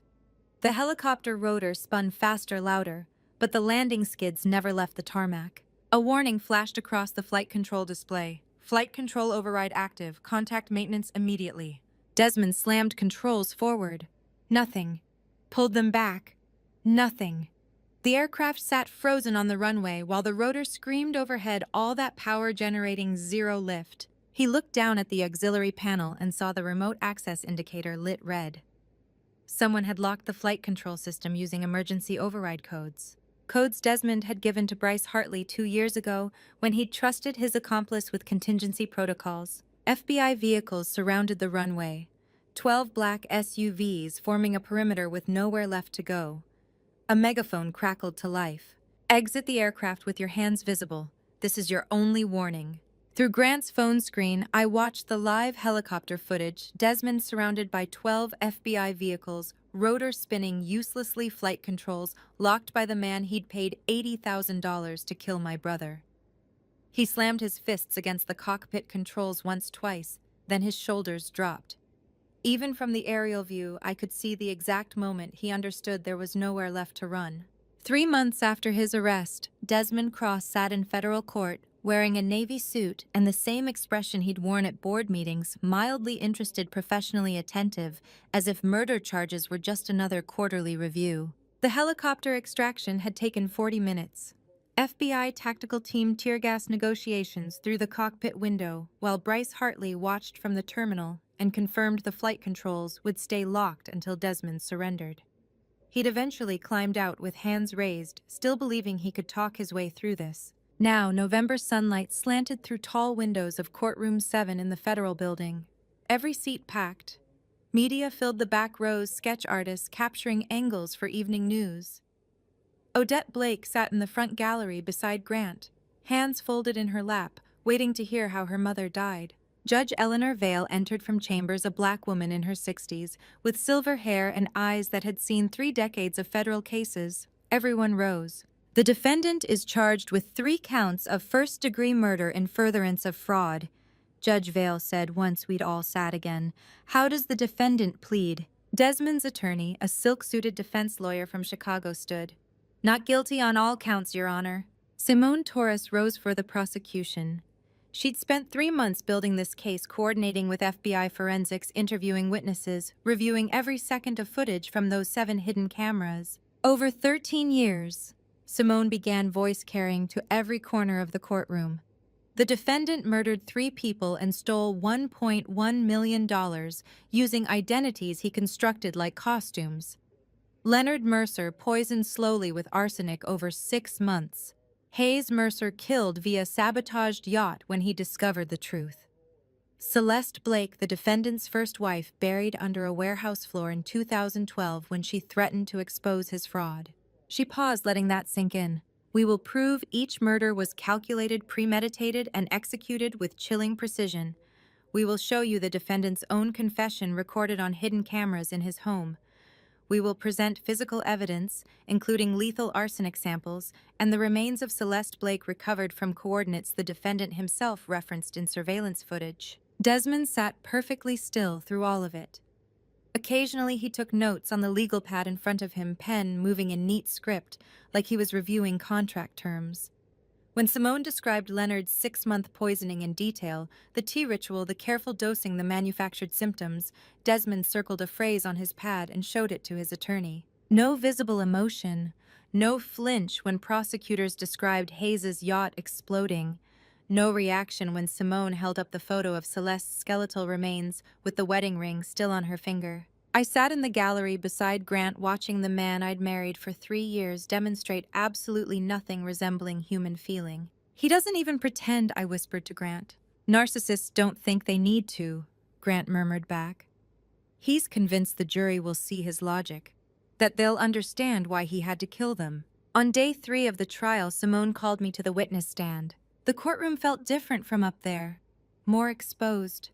I could see every face in the jury box, 8 women, 4 men, ages ranging from 20s to 70s, all watching me with expressions somewhere between sympathy and curiosity. Ms. Mercer, Simone said gently, I'm going to ask you to read portions of your father's diary aloud. Can you do that? I nodded. My hands shook, taking the leather-bound journal from the evidence clerk. August 12th, 2024. I began finding the marked page. The weakness is worse. Desmond insists I see Dr. Hunt again. I trust him to handle things while I'm ill. My voice steadied as I continued. August 30th. My hands shake when I try to sign documents. The nausea comes in waves. Desmond has been so good to Leora through all this. September 3rd, Desmond helped me update my will today. I can barely hold a pen anymore. He's been like a son to me. Pattern interrupt. My father's handwriting deteriorated across those diary pages, steady in August, shaky in September, barely legible by November, a 6-month murder documented in his own trembling script. September 28th. The doctors can't explain why I'm getting worse. Desmond research specialists in Boston. I don't know what I'd do without him. October 15th. Sometimes I think about the tea, the bitter taste under the honey, but that's paranoid. Desmond, wouldn't he loves Leora? He wouldn't hurt our family. My voice cracked. I swallowed, continued. October 29th. I know what's happening. The fingerprint box is hidden. If you're reading this, Leora, I'm sorry I didn't stop him sooner. The arsenic affects my coordination, my thinking. By the time I understood, I couldn't. The entry stopped mid-sentence, my father's hand too weak to finish. November 14th. I read through tears I didn't bother hiding. I can barely hold the pen. He's killing me and I can't even tell my daughter without him knowing. 3 jury members were crying openly. The gallery sat in absolute silence, except for my voice reading my father's slow realization that his trusted son-in-law was murdering him while his neurological function deteriorated too much to stop it. I looked at Desmond. He was reviewing his notes, circling another phrase, completely unmoved. Did your father describe his symptoms in detail? Simone asked. Every day. For 6 months. I met her eyes. 12.4 parts per million arsenic in his system when he finally died. Simone moved to her next exhibit, a small recording device sealed in an evidence bag. This is a voice memo recovered from Hayes Mercer's phone, she told the court. Recorded 3 days before his death. I'm going to play it now. The courtroom audio system crackled to life. Hayes's voice filled the space and my heart broke all over again. I found a passport in Desmond's safe. Thomas Ridley, born 1982, same face, different name. He's not who he says he is. Pattern interrupt. Hayes's voice cut off mid-sentence 48 hours before Bryce Hartley rigged his yacht to explode. I'm going to the police tomorrow. If something happens to me, this recording proves Desmond isn't Desmond Cross. A pause. I heard my brother breathing, gathering courage. Leora, if you're hearing this, get away from him. He's dangerous. I love... The recording ended abruptly. Static, then silence. The courtroom sat in stunned silence after Hayes's recording ended his last words to me, hanging in the air like an accusation. I looked at Desmond, waiting for some flicker of recognition that he'd killed my brother to silence this exact warning. Instead, he sighed quietly, professionally, and made another note on his legal pad, as if Hayes's desperate final message was just one more tedious piece of evidence to refute. Day 5 of trial, Desmond's defense attorney stood before Judge Vale and asked the question that made my blood freeze. Even if convicted, Your Honor, doesn't California law grant my client inheritance rights to the $50 million Mercer estate as Leonard Mercer's legal son-in-law? The courtroom erupted. Reporters leaned forward. Odette Blake's hand found Grant's arm in the gallery. I felt my chest constrict. The attorney continued smoothly. California community property law is clear. Assets acquired during marriage belong equally to both spouses. The Mercer Shipping Company and associated assets should partially transfer to Mr. Cross regardless of any criminal verdict. Simone Torres shot to her feet. The Slayer statute prevents murderers from profiting from their crimes, Your Honor. But the Mercer shipping assets predate the alleged crimes, the defense countered. My client has legal claim regardless of verdict. We're talking about marital property rights established through lawful marriage. Judge Vale raised one hand for silence. The courtroom stilled.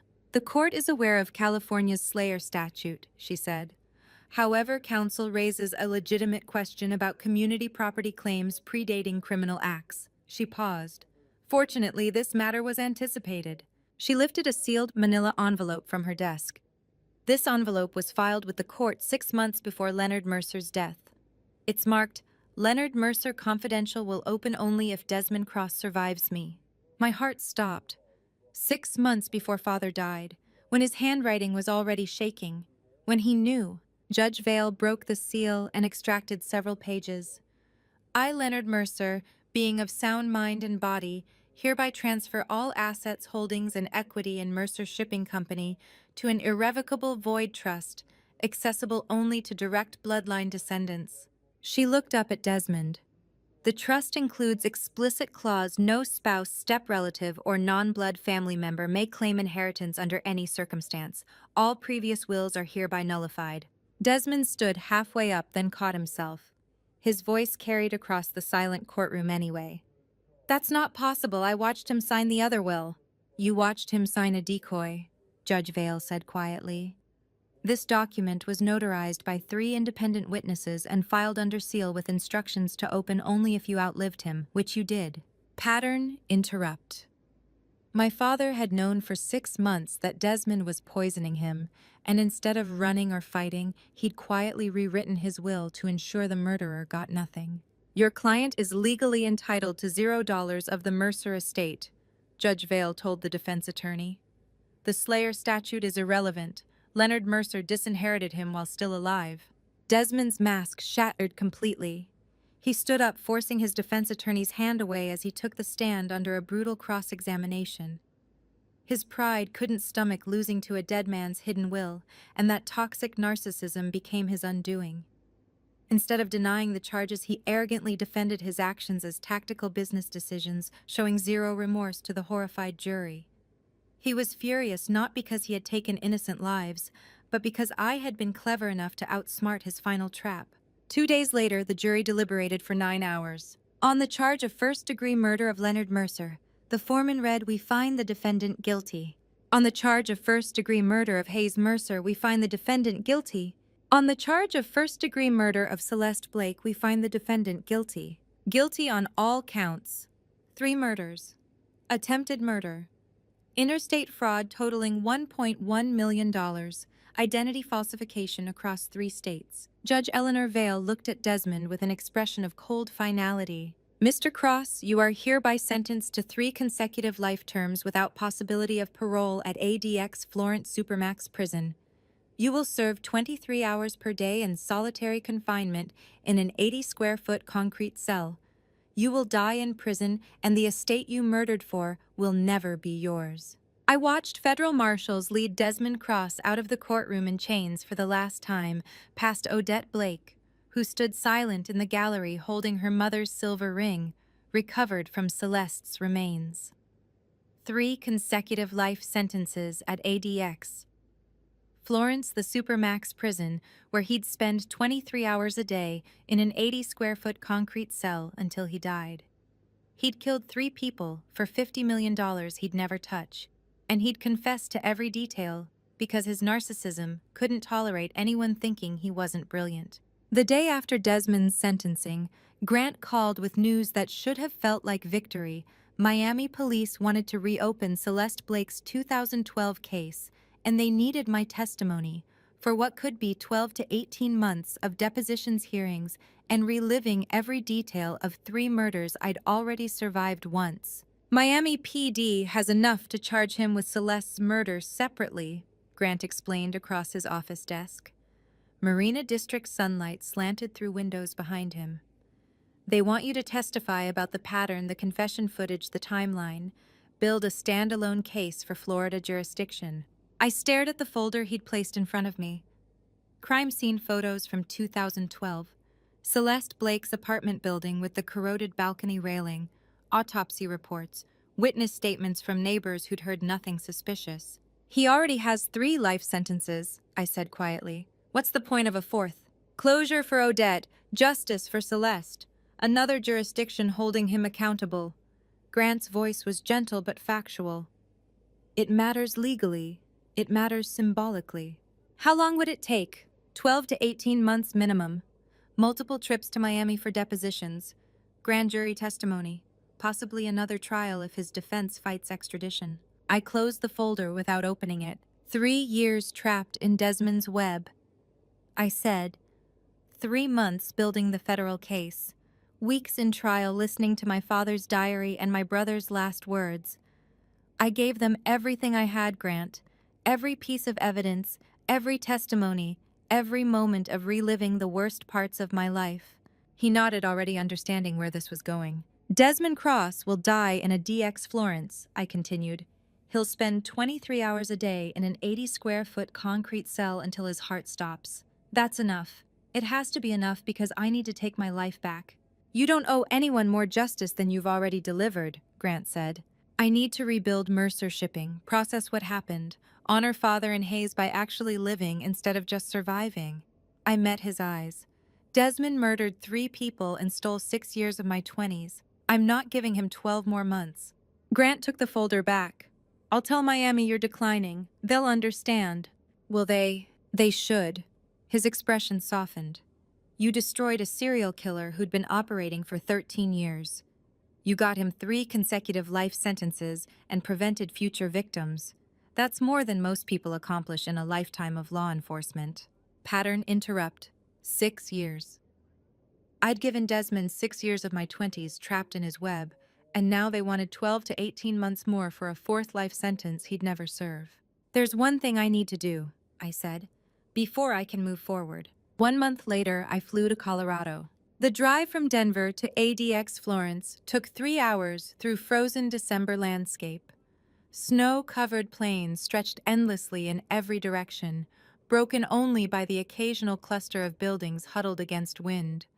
The prison itself appeared on the horizon like something from a nightmare concrete fortress, isolated in the middle of nowhere, surrounded by chain link and razor wire. Security processing took 90 minutes. Metal detectors, pat-down searches, paperwork documenting the visit, warnings about acceptable behavior. 15 minutes maximum, the guard told me.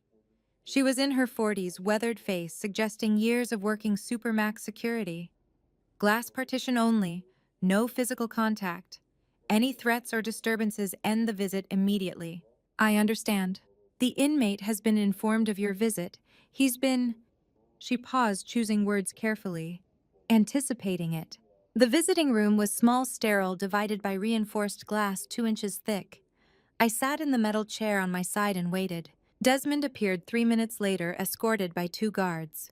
Orange jumpsuit, hands cuffed, thinner than I remembered face, gaunt after a month of isolation. He sat on his side of the partition and picked up the phone receiver. I picked up mine. You came, he said, something like triumph in his voice. I came to say one thing, I replied. Then I'm never thinking about you again. His expression shifted, calculation replacing satisfaction. You thought you were smarter than my father, I said calmly. You thought intelligence was the only thing that mattered. But Leonard loved me enough to prepare evidence that destroyed you. The fingerprint box, the hidden will. The map to Celeste's body. He knew what you were doing, and he protected me anyway. He was weak, Desmond interrupted. Sentimental. I would have won if not for... You'll die here having murdered for money you'll never touch. Father's legacy is love, a daughter who survived a company that will thrive, evidence that saved lives. Your legacy is nothing. An isolated cell. Guards who don't care how intelligent you think you are. Screaming explanations nobody wants to hear. Pattern interrupt. The glass partition between us was 2 inches thick, but the real barrier was the one I'd built inside myself, the wall that said he couldn't hurt me anymore, couldn't touch me, couldn't matter. I came here so you'd know, I continued. Leonard may have died, but his love won. You'll be forgotten. And I'll spend the rest of my life honoring what he and Hayes built instead of wasting another second thinking about what you destroyed. Leora, you can't just... I need you to understand. I stood up and hung the phone receiver back on the hook, cutting him off mid-sentence. He jumped to his feet, slamming his palm against the glass. His mouth moved, shouting words I couldn't hear through the barrier. The guards moved toward him, ready to intervene. I turned and walked toward the exit without looking back. That was the fastest visit we've had this year, the guard said as she escorted me out. Most people stay the full 15 minutes. I said everything I needed to say. Through the rearview mirror, I watched ADX Florence disappear into frozen Colorado plains, the concrete fortress where Desmond would spend 23 hours a day in 80 square feet until he died screaming explanations to guards who didn't care about his intelligence. I turned the radio on, found a station playing something light and forgettable, and drove toward Denver International, thinking not about the man behind the glass, but about the shipping company board meeting scheduled for Monday morning. 3 years of my life. I wasn't giving him another second. The new headstone read, Celeste Blake, 1984 to 2012, beloved sister finally home. 13 years after Desmond buried her under Pier 9 warehouse concrete, Odette finally had a place to say goodbye. Sacramento Memorial Cemetery in late December was quiet, empty, except for the two of us standing beside fresh earth. Winter sun slanted through bare oak trees. The grave marker was simple granite purchased with victim restitution funds the federal court had allocated from Desmond's frozen accounts. Odette knelt and placed her mother's silver ring, the one recovered from Celeste's skeletal hand, on the ground beside white roses. Her fingers trembled as she touched the engraved name. 13 years I searched for her, Odette said quietly. 13 years she was under concrete while he walked free, married. You killed your father and brother. I stood silent beside her, offering presents without words. She's home now, I said finally, and he'll never walk free again. Odette stood brushing dirt from her knees. Thank you for not letting him win, for both of us. We stayed another 20 minutes watching groundskeepers place final plantings around the headstone. I'd offered to pay for the burial plot and marker myself, but Odette had insisted on using restitution funds. It matters that his money paid for this, she'd explained. He took her away. His assets should bring her home. 2 weeks later, I stood in Mercer Shipping headquarters for the first time as chief executive officer. The boardroom, Pacific Heights building, 16th floor windows overlooking the bay my father had navigated for 40 years, was full.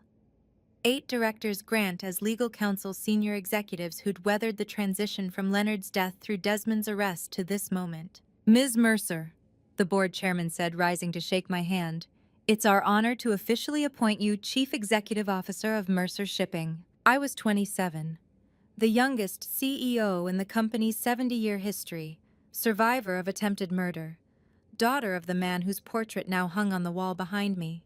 My first act as CEO, I said, looking around the table at faces both familiar and new, is dedicating this room to the men who built this company and protected it even after death. The Leonard and Hayes Mercer Memorial Conference Room. I gestured to the 2 portraits I'd commissioned. Leonard at 60, steady gaze and confident smile from before Desmond poisoned him. Hayes at 32, caught mid-laugh during a company sailing trip the year before Bryce sabotaged his yacht. These men loved this company, I continued. They died protecting it. Every decision we make in this room honors their legacy. Pattern interrupt. 27 years old. CEO of a $50 million company, survivor of attempted murder. And somehow the hardest thing was hanging my father's portrait, knowing he'd never see me lead the company he built. After the meeting, Grant stayed behind while others filed out. "Your father would be proud," he said quietly. "Hayes, too." "I hope so." I looked at their portraits. "There's one more thing. Something I want to announce tomorrow." I pulled out the folder I'd been preparing for 3 weeks. The Leonard Mercer Foundation for Domestic Violence and Gaslighting Survivors. $3 million from Desmond's confiscated Cayman accounts, the money he stole through fraud and murder, will now fund legal aid therapy and emergency housing for victims escaping abusive situations. Grant studied the documents. $3 million. That's roughly 250 victims we can help each year. "My father's legacy shouldn't be how he died," I said. "It should be how his death saves others." "You want me on the board?" "I need you on the board. Someone who understands what these victims face, what it takes to gather evidence, build cases, survive the aftermath." He nodded slowly. "I'm in." That evening, back at the mansion, I opened my laptop to find an email waiting. From Claire Donovan's subject, "Possible additional victim. Ms. Mercer, I read about your case in the news. My sister died in 2008 under circumstances similar to what I've learned about Desmond Cross's pattern. Sudden illness, quick deterioration, convenient inheritance for her husband who disappeared 6 months after her death. The coroner ruled natural causes, but I've always suspected. Will there be investigations into his other victims? Does justice extend to families like mine? I've waited 8 years for answers. Please contact me if you're pursuing additional cases. Claire Donovan, Portland, Oregon." I stared at the email for a long time, reading and rereading. Pattern interrupt. How many Claire Donovans were out there waiting for justice from crimes Desmond committed before he ever found me? I could spend years chasing Desmond's past, track every suspicious death in cities he'd lived, interview potential victims from Portland, Miami, Chicago, all the places Thomas Ridley had operated before becoming Desmond Cross, build case after case until every crime was documented. Or I could choose to live. I started typing. "Dear Claire, I understand your pain and you're not alone. The FBI agent who handled my case is Special Agent Marcus Wright. Contact below. They can help investigate potential connections to other crimes. Our foundation offers legal resources and support for families seeking justice. I'm attaching information about services available to you. But I need to be honest, I can't personally pursue every case. I spent 3 years trapped by what Desmond did to me. I won't spend the rest of my life chasing what he might have done to others. You deserve answers. Your sister deserves justice. The resources I'm providing can help, but my part in this story is finished. I hope you find peace. Leora Mercer." I hit send, then closed the laptop and walked to the mansion windows overlooking San Francisco Bay. Somewhere in those dark waters was Pier 9, where Celeste had been buried for 13 years. Somewhere in Colorado was ADX Florence, where Desmond would die in isolation. And here I was, 27 alive, CEO of my father's company, with a foundation that would help hundreds of people Desmond's pattern of abuse left behind. 3 life sentences wasn't justice for everyone he'd hurt, but it was enough for me to finally truly begin living. 200 people filled the Marina District Boathouse on a Friday night in January 2026, drinking champagne and celebrating the 47 women the Leonard Mercer Foundation had helped escape domestic violence in its first 3 months. It was living proof that death could create life, that stolen money could save survivors, and that a father's legacy mattered far more than a murderer's revenge. String lights hung from exposed beams above tables covered in white linen. Judge Eleanor Vale stood near the expansive windows, with Grant deeply discussing expansion plans for the center. Odette Blake moved gracefully through the warm crowd, introducing former victims to fresh employment opportunities. I took the microphone at 8 o'clock. "My father and brother didn't choose how they died," I began, my voice echoing clearly. "But we choose what their deaths create. Tonight we celebrate 47 women who found freedom because Leonard and Hayes Mercer's names mean hope." A moving video montage played on screens throughout the room, detailing stories of medical, legal, and housing aid. Then a beneficiary in her 30s took the stage, her steady eyes sweeping the audience. "3 months ago, my ex-husband had convinced everyone I was unstable," she said. "The foundation gave me legal aid and 6 months' rent. I'm alive because of this room." At 8:30, Odette took the stage. For 13 years, Celeste was defined by how she died, she said softly. Tonight, see how she lived teaching third graders about tide pools and telling terrible jokes. She displayed photos of a vibrant, laughing Celeste. My sister believed kindness was stronger than intelligence, Odette continued. Desmond Cross was brilliant, but Celeste was kind. Her legacy outlives his. I realized then that I needed to remember my father and brother for how they lived, not how they were taken. Suddenly, a woman in a teacher's cardigan stood up. Ms. Blake taught me to read in 2011, she said, tears in her eyes. She told us that you cannot save every starfish washed ashore, but the one you do save matters completely. 47 starfish are back in the ocean tonight. At 11, Grant found me on the darkened dock. He held up a set of keys. Your father kept his first ship at Pier 12. Trust instructions said to give you these when you were ready to remember who you were before Desmond. We walked over to a meticulously maintained 30-foot sailboat. Painted in bold white letters on the dark hull was the name Lyora's Hope. He renamed it while Desmond was poisoning him, I whispered. He knew you'd survive, Grant said gently. Let's sail. We cut through the dark waters of San Francisco Bay under a canopy of stars.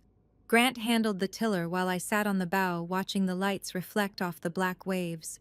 I watched the sky shift from heavy black to deep sapphire, and finally to a gorgeous, blazing gold.